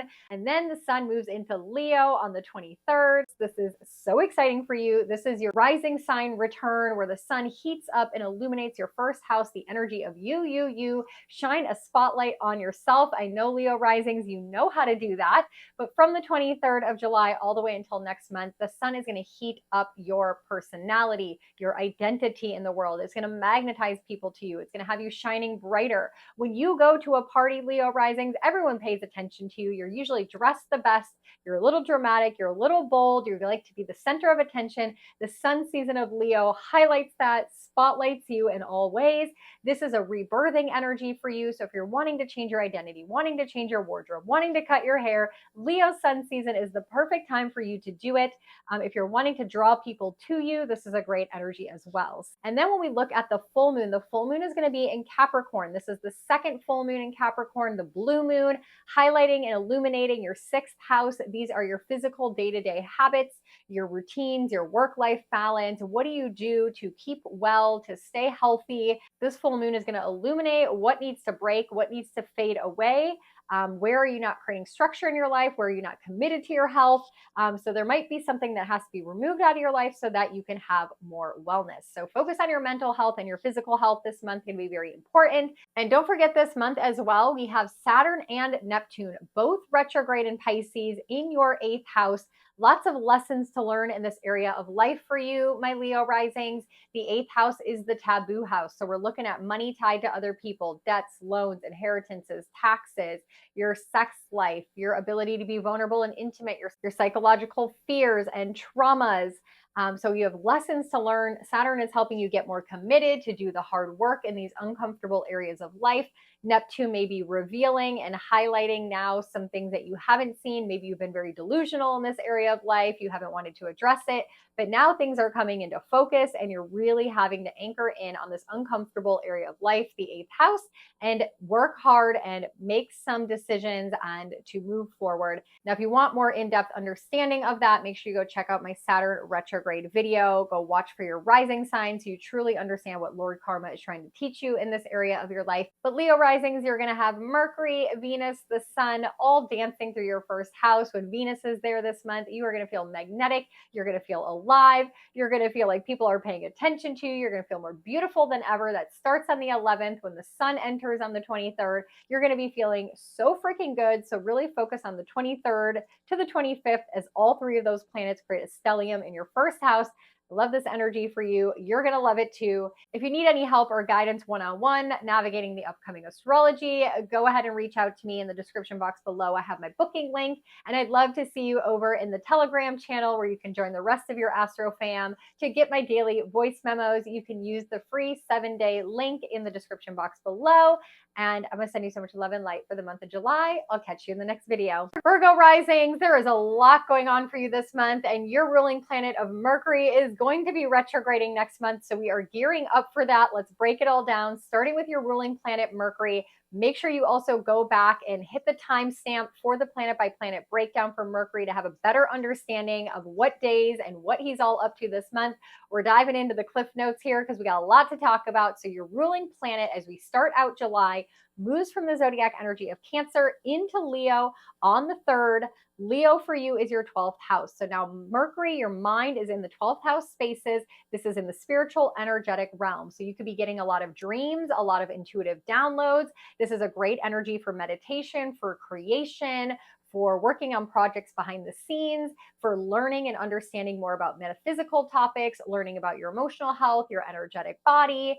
Great time to go to talk therapy, to work through some fears, to move through any kind of self-sabotage or limiting beliefs. So work with Mercury, your ruling planet, in your 12th house from the 3rd of July all the way until the 25th. When we get to the 25th, your ruling planet is entering your first house of Virgo, and now your mind is on yourself, thinking about your goals, your dreams, your visions. What do you want? What do you desire? How do you want to be seen in the world? What is your avatar? You know, how are people viewing you? What do you need to change on your social media? Like, your mind is going to be all about yourself and how people see you and how you want to be seen in the world. Now, don't forget, like I mentioned, when we get to the 17th, Mercury is going to be in his pre-shadow phase. He will be in Leo at 21 degrees, where he is going to circle all the way back to. So once we hit that pre-shadow, your ruling planet Mercury is going to retrograde in any topics of conversations, booking travel, anything Mercury related you want to have done by the 17th, as he is your ruling planet and may have to teach you lessons. So if you book travel after that, before that retrograde is over in August, you may have some hiccups, some delays, some obstacles. If you sign a contract or negotiate anything, you may have to circle back. If you're trying to have a conversation with someone, again, you may have to circle back. So just pay attention to that. Now let's talk about the sun seasons for a moment. The sun is going to be in the zodiac energy of Cancer for most of July until the 23rd, where it will move into Leo. The sun shines a spotlight on it, highlights it, illuminates a specific area of our life so we can pay attention to it, given this opportunity in the astrological year. So when the sun is in Cancer, this is your 11th house. You're going to have a new moon here as well on the 5th. So you're going to set some new intentions around this area of life. The 11th house is your friendship, your community, your tribe, and your future dreams, your future wishes, your future desires. So shine a spotlight on this area of life. Create a new vision board. Look at your goals. Plan out what you want to do in the future. Spend some time with your friends. Set new intentions on meeting new people or hanging out with friends. Beautiful energy. Now, like I mentioned, when we get to the 23rd, the sun is going to move into Leo. Like we talked about earlier, your ruling planet Mercury is already in Leo at this point. And so now the sun is going to highlight and illuminate this area for you, where you're going to have to shine some energy, shine a spotlight on. The sun is still going to be in Leo as Mercury retrogrades. We're going to have a Mercury Sun cazimi, the halfway point of the retrograde in your 12th house area of Leo. So again, this area of life is going to be focusing your energy and attention on healing yourself, working through mental health issues, focusing on your energetic body, doing, spiritual practices, getting into better habits and routines, ending a negative toxic habit or trait, not sabotaging yourself anymore. So definitely focus and pay attention on that, and know that you're going to have to come back, and this area will be very prominent through August. And then the full moon happening on the 21st, our blue moon, our second full moon in Capricorn, happening in your 5th house. So this is where you're releasing and letting go once in a blue moon, ending chapters, looking towards a new future, figuring out what you want to commit to, what you want to be more disciplined towards. Your fifth house is your area of children. So maybe you're wrapping things up or things are changing when it comes to your life in relationship to your children. Also, we are going to be looking at different areas of creativity, projects you're working on, things you're trying to bring out into the world. If you are dating someone, this could be kind of saying, hey, you know what, this isn't the person I want to marry, so we're going to break up. So things like that could happen as well. So pay attention to that. Remembering too that now we have two planets, Saturn and Neptune, retrograding in Pisces by the end of this month. This is your seventh house. So you are learning a lot of lessons around relationships. Saturn is helping you form stronger bonds and commitments and foundations with certain people in your life. Neptune is now ripping off the rose-colored glasses. So you are seeing all the people that you are in relationship with, in partnership with, from friendships, business partners, clients, romantic partners in a real world light. You took them off the pedestal. You are seeing them for who they are. This could be uncomfortable. Lessons to learn here for sure. If you want a better understanding of this, go check out my Saturn retrograde video for your rising sign and the Neptune retrograde video as well for your rising sign to better have an understanding of what lessons you're meant to learn here. So with all of that, I'm going to send you so much love and light, my Virgo risings. If you need more help navigating this one-on-one, I'd be honored to do that. You can find my booking link in the description box below. Maybe I'll catch you over in our private Telegram subscription with the rest of our Astro family. And if you want to join us, remember there is a free 7-day link in the description box below. So use that, come hang out with us for a bit, see if you want to stick around, and I'm going to send you so much love and light through the month of July. I will catch you in the next video. Libra risings, we have a lot going on for you this month. Let's break it down, starting out with your ruling planet, Venus. Venus is in the zodiac energy of Cancer as we move into July. She's going to be here until the 10th. On the 11th, she moves into Leo, your 11th house. So I kind of love this energy. As Venus is moving through Cancer, your 10th house at the beginning of the month, Venus allows you to make certain areas of your life more beautiful, more pleasurable, bring more enjoyment to that area of your life, bring more fun to that area of life. So this is your opportunity at the beginning of the month to do that in your career life. So maybe this is the hours that you work, the company that you work for, the type of job that you do. You're beautifying it, you're making it more pleasurable. You're asking yourself, do you value this? Do you desire it? Do you want to keep it going, or do you want to change it? Then when we get to the 11th, Venus moves into your 11th house, which is friendship, tribe, and community. And for the next upcoming weeks, you're going to be able to look at this area of life, spend more time with friends that you value, that you enjoy, that you have fun with. It may bring people into your life that make your life more beautiful, more pleasurable, and enjoyable. Love this energy for you. Now let's talk about the sun seasons. The sun shines a spotlight on, it illuminates and highlights certain areas of our life during the astrological year. The sun is going to be in Cancer again at the beginning of July, all the way until the 23rd. So for most of the month, the sun is going to be in your 10th house, also where Venus is, shining a spotlight on, heating up, illuminating, and bring some vitality to your career. So focus your energy there. You're meant to shine your sun in your career during these 30 sun season days. So this is great for you to, incorporate new things into your career, to follow your intuition in your career, to focus more time at work, to building more clients, to going for that promotion, asking for that raise, anything dealing with your career. Give it your energy and attention until the 23rd. You're also going to have that new moon in Cancer as well on the 5th. So this is a beautiful time to set a new intention around your career. How do you want to expand your career? Do you want new clients? Like, what do you want to begin at that new moon in Cancer in your 10th house space? Maybe it's your purpose, your mission, your legacy, your reputation, a new title you want to be known for. It doesn't necessarily have to be financial related. It can be any way in which you want to show up and how you want to be known in the world. Now that full moon in Capricorn on the 21st is your second full moon, your blue moon, double opportunities to release and let go in your home life. So if you've been trying to sell your home, this might be the time where you finally sell it in some way. Maybe there's some long-term planning that you've been doing with your family, trying to get together for a family reunion, trying to add someone into the family, like someone's getting married, someone's having a baby. Maybe the structure of your home is being highlighted right now where you're having to renovate, do a DIY project. There's something you've been meaning to do and now it like falls apart and you're like, dang it, I have to address it now. So there might be a challenge that you have to solidify and wrap up to move forward towards your future. On the 23rd, the sun will join Venus and Mercury in your 11th house of friendship and tribe. Again, that's where you do want to shine a spotlight on your friends. You want to hang out with your friends, plan more activities, networking with friends, meeting new people, opportunities to invite your friends over. Beautiful, beautiful energy. And remember, we have 2 planets now retrograde in the zodiac energy of Pisces. This is your 6th house. This is your health house.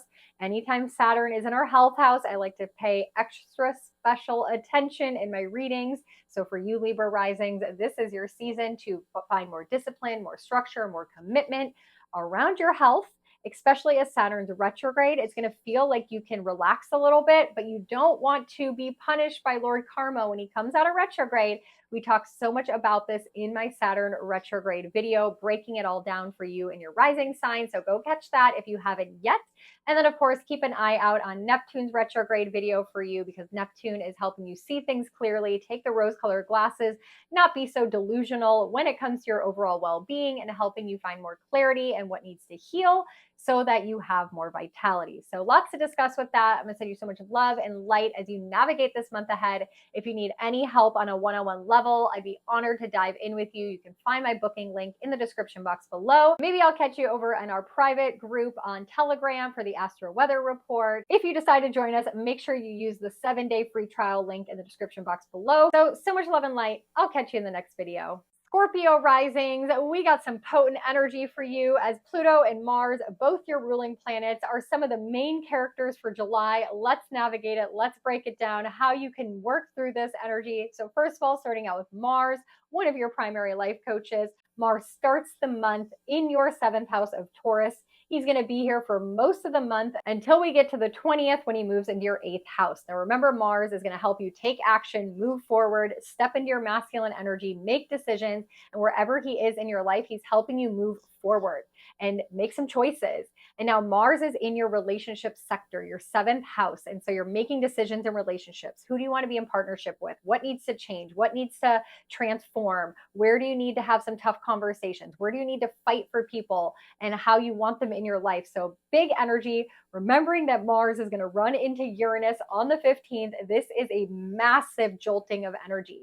And for you Scorpio rising, since Taurus is your 7th house and it's a fixed energy, once you are in partnership with someone, you don't like to change it. You just get comfortable. You feel like you know them. You feel like it's good enough, and you don't want to change for a new partner until a Mars-Uranus conjunction comes along and it breaks and shakes up that energy. So I see for a lot of my Scorpio risings, this may be the moment where like the straw breaks the camel's back and you're over it and you're done with that partnership, friendship, business, romantic.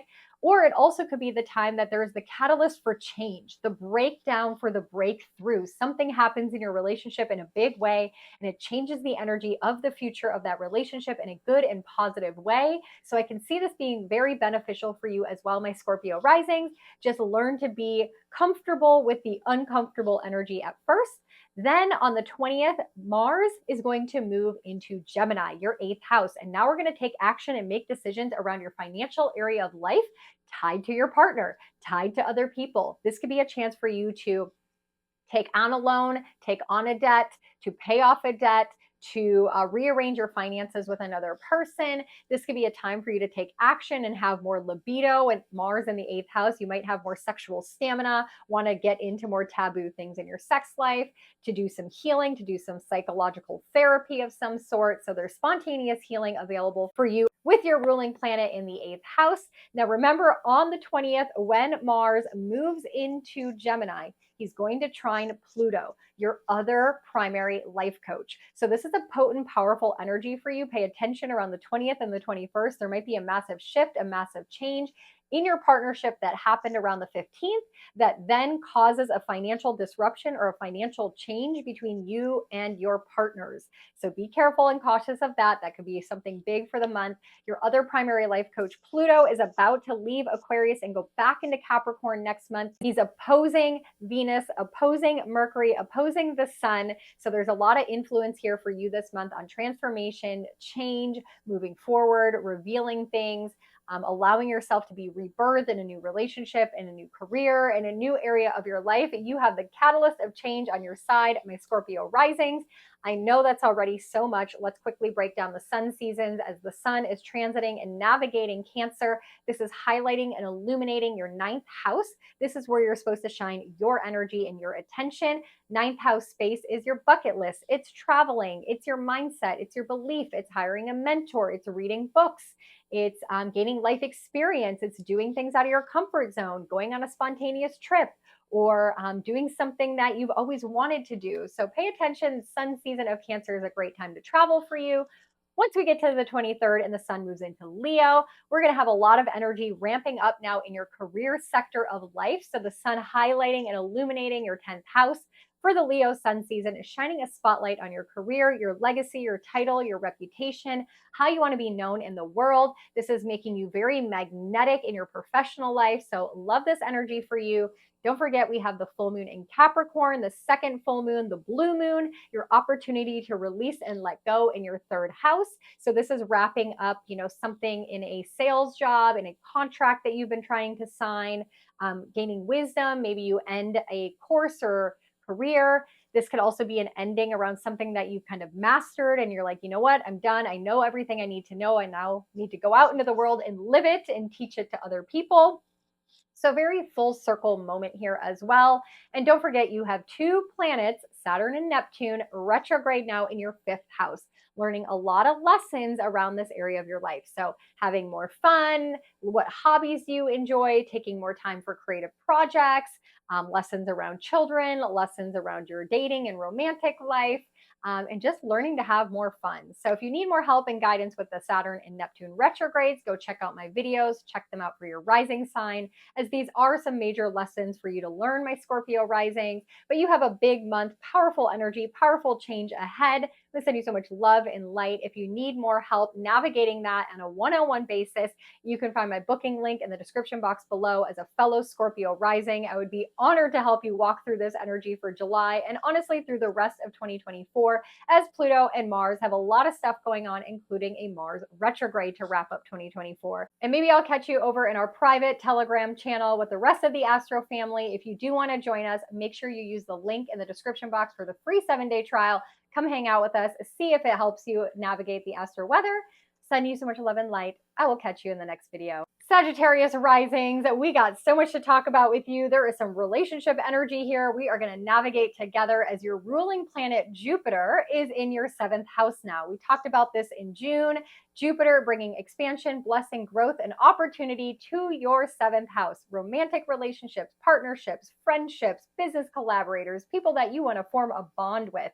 This is an energy that's going to last all the way until May of 2025. But you must know that once we get to the 15th of this month, Jupiter is going to start his pre-shadow journey. Meaning any relationships or connections or blessings or opportunities you receive after the 15th of this month until Jupiter goes retrograde in October may have to be revisited. You may have to go back over it, give it more attention to reap the reward, to reap the blessing, to expand and grow. So that means, let's say you meet someone before the 15th of July, that relationship just blossoms and you feel so lucky and they bring all this abundance into your life. But let's say you meet someone after the 15th, you might meet them, get to know them, you become friends on Facebook, you kind of lose contact, and then the retrograde comes along and you are like, oh man, I forgot I met this person. Let me reach out to them. Let me circle back. Let me reconnect with them. And then the blessing, then the expansion, then the growth. So definitely make sure you understand Jupiter's retrograde energy and that any blessings that are given to you might just simmer on the back burner for a second. So if you do meet someone or you want to build a connection, make sure you give it a lot of energy and attention. That way, when the retrograde comes, you don't have to circle too far back. Now let's dive into the sun season. So the sun shines a spotlight on it, highlights and illuminates an area of our life through the astrological year. Now, as we start out the month of July, the sun is in the zodiac energy of Cancer. Cancer is your 8th house, so we are going to illuminate and highlight the taboo spaces, the uncomfortable topics, your money tied to other people, your joint finances, your debts, your taxes, your inheritances, your loans. We are looking also at the area area of life of your sex life, your ability to be intimate and vulnerable with another person, and your psychological fears and traumas. The sun is going to highlight all of these, asking you to give them attention, to focus 30 days of the sun season of Cancer in this area of life. Now, we have this energy all the way until the 23rd of July, where the sun will then move into Leo, your ninth house. We also have a new moon here on the 5th. So if you have any intentions that you want to set around money, tied to other people, winning the lottery, a loan that you're hoping to secure, maybe something in your intimate life with another person, set that intention at the new moon. A beautiful opportunity for that. But then when the sun moves into your ninth house during Leo sun season, you're going to shine a spotlight and highlight on your travels, your bucket list items, how you want to learn, maybe finding a mentor, going back to school, changing your belief systems, your philosophies, reading more books. Like, you are here to learn and walk the school of life during Leo sun season. So go have some fun, go shine your spotlight all over the world, get out of your comfort zone in some way. We also have the full moon in Capricorn on the 21st, the double full moon, the blue moon energy. So we are releasing and letting go in your second house. That is your money full moon of the year. This could be a time now where finally you decide that you no longer want to be committed to a certain stream of income, so you let it go. The way in which you make money changes. Maybe you go from salary to commission or something like that.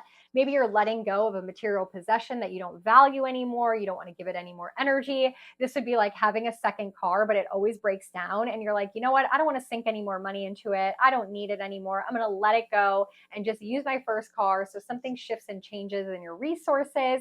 And now it's just time to wrap it up, right? That's that energy. And then don't forget, we now have two planets, Saturn and Neptune, retrograde in Pisces. This is your fourth house. Lots of lessons to learn right now around your home and your family life, making sure you figure out what you're committed to, giving more energy and attention, seeing it clearly. We break that down way more in the Saturn retrograde video and the Neptune retrograde video. So go check that out to truly understand the lessons you're meant to learn in your fourth house of home and family. And I'm going to send you so much love and light as we navigate the month ahead. You got this, Sagittarius Risings. And maybe I'll catch you over in our private Telegram channel with the rest of the Astro family. If you do want to join us, see what it's all about, there's a link in the description box below. Make sure you use that link for your free 7-day trial to come see if receiving the daily Astro weather voice memos are beneficial for you. So much love and light. I'll catch you in the next video. Capricorn Risings, a lot going on this month with the blue moon in your first house. Saturn's now retrograde, so let's dive into all of it. Let's start out with Saturn, your primary life coach, as he's retrograding in the zodiac energy of Pisces. This is your third house. Now, you are good at being responsible. You're good at being committed. You're good at learning lessons and overcoming obstacles and challenges. Now, Saturn is retrograde. It can feel a little easier for you. It can feel like, you know what? I'm doing the hardest. I'm doing the most all the time. But now I get to rest and relax. Don't get too relaxed though, because Saturn is Lord Karma and he serves the reward or the punishment when we get to the end of the retrograde on November 15th. Make sure you know your lesson, my Capricorn Rising. Go check out my Saturn retrograde video for a full in-depth breakdown as we navigate it based on your rising sign. But just know, for the purpose of this month, Saturn is supporting all the other planets. Lots of trines, lots of sextiles, helping us learn lessons, be more compassionate, be more empathetic, putting up boundaries, understanding that we sometimes have to do the hard work, be more emotionally mature and intelligent. For you, it's in your third house, so there's information to learn. You have to take responsibility for your story, how you're trying to share your story with the world, connecting with other people, socializing with other people. So pay attention to all of these lessons. Now let's break down the sun seasons. The sun shines a spotlight on, it highlights and illuminates a certain area of our life as we go through the astrological year.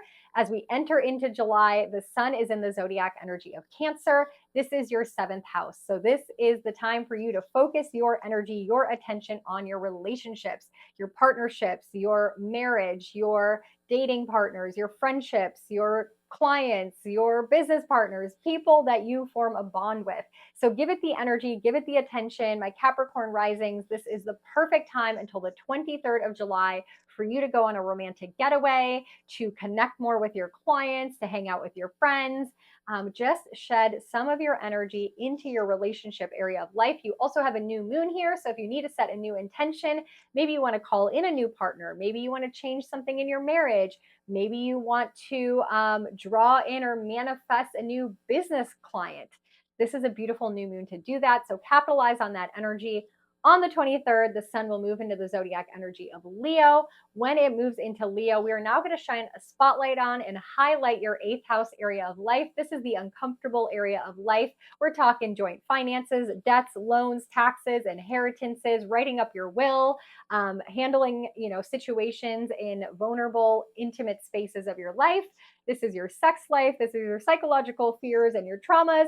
We are going to deal with it. The sun is here for 30 days during Leo sun season for you to address this area of life, to highlight it, to see what's going on here, and to do some work around it. You're also going to have a Mercury retrograde here, so there might be some things you have to revisit that you have to have conversations on, like writing a will, signing a contract, getting a loan, talking about your sex life with your partner. Like all these things could be to come during that Mercury retrograde, as Mercury spends a little extra time in your 8th house. Now, don't forget, we have our full moon in Capricorn on the 21st, the second full moon in Capricorn, the blue moon energy, where we're going to release and let go. This is in your first house of you, your identity. So something is changing in the way in which you want the world to see you. Maybe a title is changing. Maybe your physical appearance is changing. Maybe you change your social media platforms. Maybe you change your title from Miss to Mrs. There's something changing in your identity, your avatar, and this is the full moon where that kind of becomes official, and it changes your future and it changes the trajectory of where you are going in your life. So pay attention around that time. Something that's happening in your relationship area of life could be impacting your identity as well. So with all of that, there is so much going on this month. Make sure you also go back and listen to the timestamp for Saturn during the planet by planet breakdown to have a better understanding of what your primary life coach is up to this month. If you need more help on a one-on-one basis, I'd be honored to walk you through that energy and maybe even the energy of the rest of the year, as Saturn will be retrograde until November. You can find the link to my booking calendar in the description box below. You can also find in the description box below the link to the 7-day free trial for the Astro Weather Telegram subscription. Come join the Astro family over there. See if it's something that would benefit you and help you navigate your day-to-day by understanding the cosmic weather.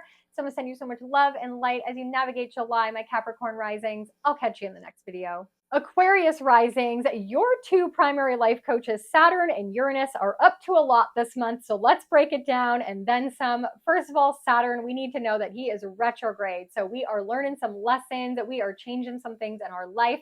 Make sure you watch my Saturn retrograde video to break it down in more description. But just know that Saturn and Neptune now are both retrograding in your second house. This is your financial sector of life. This is the area of life that you tend to be a little delulu about and don't like to look at. You kind of live in la la land and you put rose-colored glasses on and you're like, everything's fine in my money house. Like, I don't need to worry about it. Now Saturn's retrograding and it's like, oh, I've been doing some work. I've been checking my budget. I've been working hard throughout the entire 2024 until now. But now when Saturn's retrograde, it's like, I've been good. I've been budgeting. I've been saving money. I got a new job. I can go spend. I can go have some fun. No. Saturn's retrograde is testing you. So don't miss out on the lesson here. He will reward or punish you when he comes out of retrograde on the 15th of November. So keep on going. Keep learning the lesson in your money house. Now Neptune is retrograde as well. So we are taking the rose-colored glasses off and you might get a shock of your lifetime as you look at your budget with very clear eyes.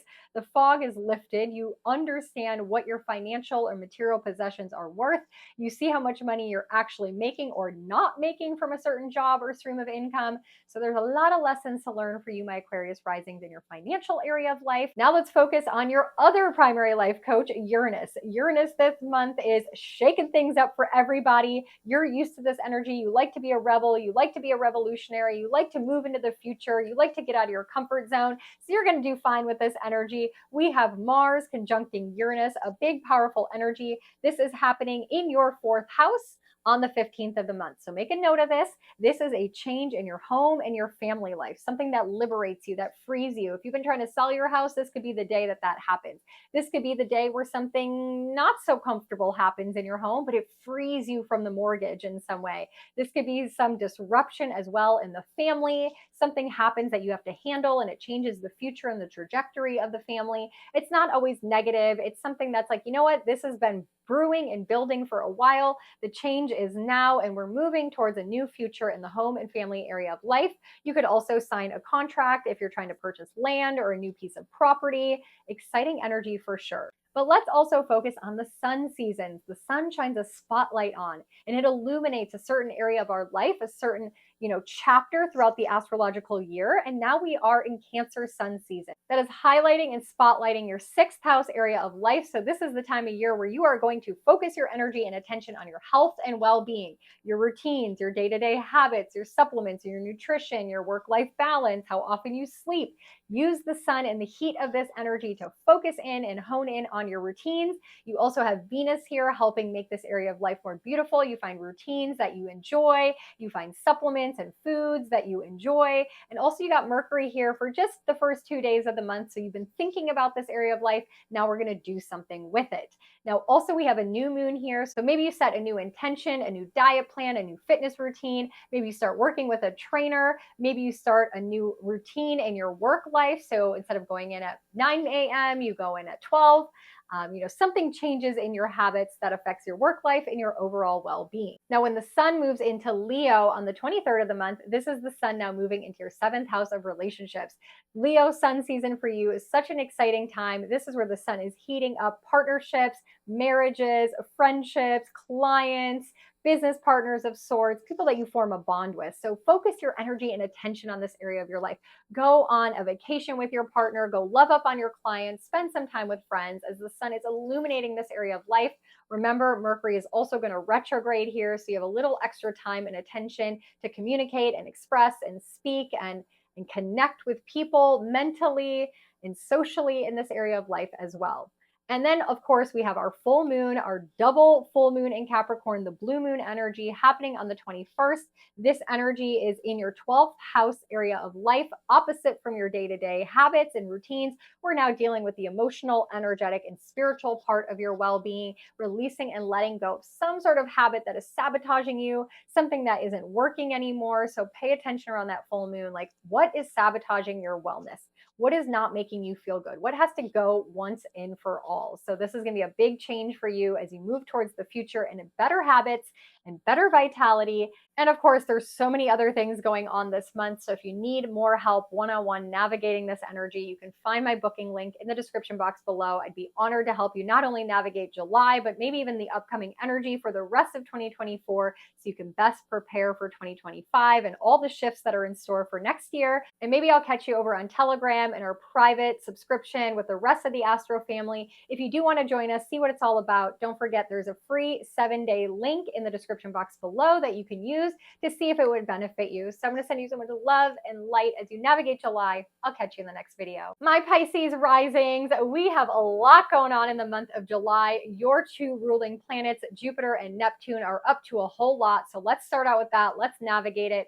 Jupiter this month is, of course, in the zodiac energy of Gemini. This is your fourth house of home and family. So lots of blessings and opportunities and expansion and growth in this area of your life all the way until May of 2025. But what you do need to know for July is that when we get to the 15th of this month, Jupiter will be at 11 degrees of Gemini, and he will start his pre-shadow phase. And what this means essentially is now from here until his retrograde begins in October, any blessings, opportunities, expansion, growth that happens in your fourth house of home and family, you may have to circle back.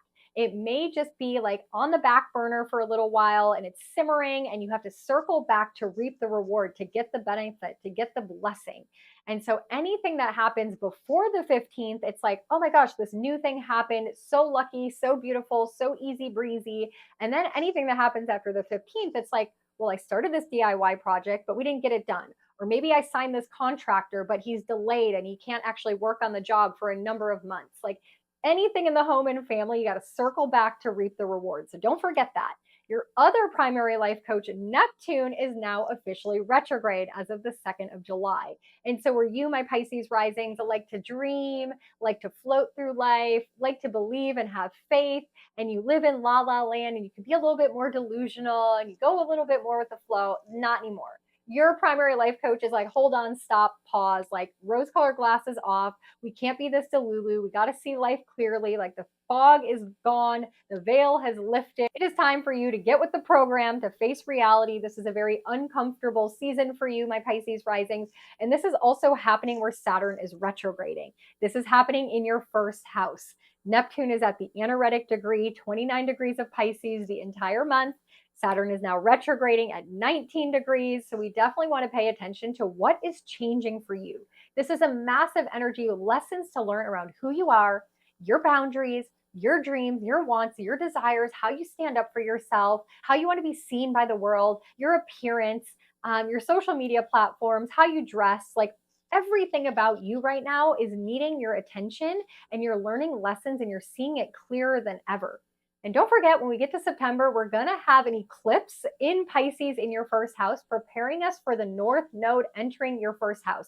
That's when you're going to have a glow up. That's when you are going to be seen by the world. Like there's so much work we need to do right now. So go check out my Saturn retrograde and my Neptune retrograde videos. Listen for your rising sign. Truly understand the lessons of these two planets retrograding in your first house, because it's all about you and it's going to impact every other area of your life. Now let's circle on to the sun seasons. Remembering the sun shines a spotlight on it, highlights and illuminates each area of our life as we go through the astrological year.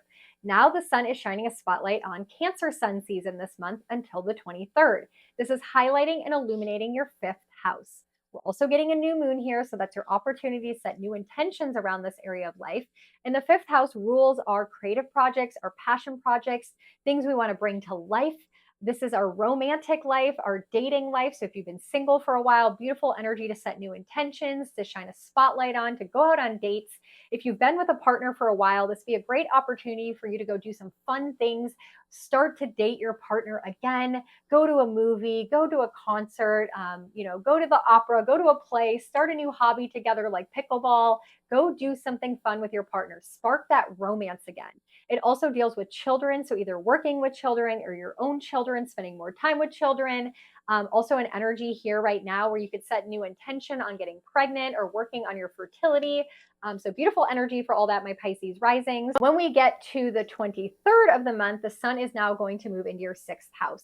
That is your sun season during Leo, for you to shine a spotlight on your physical health, your physical well-being, your day-to-day habits, your routines, your work-life balance, your supplements, your nutrition. Like what do you do on a daily basis to keep you well?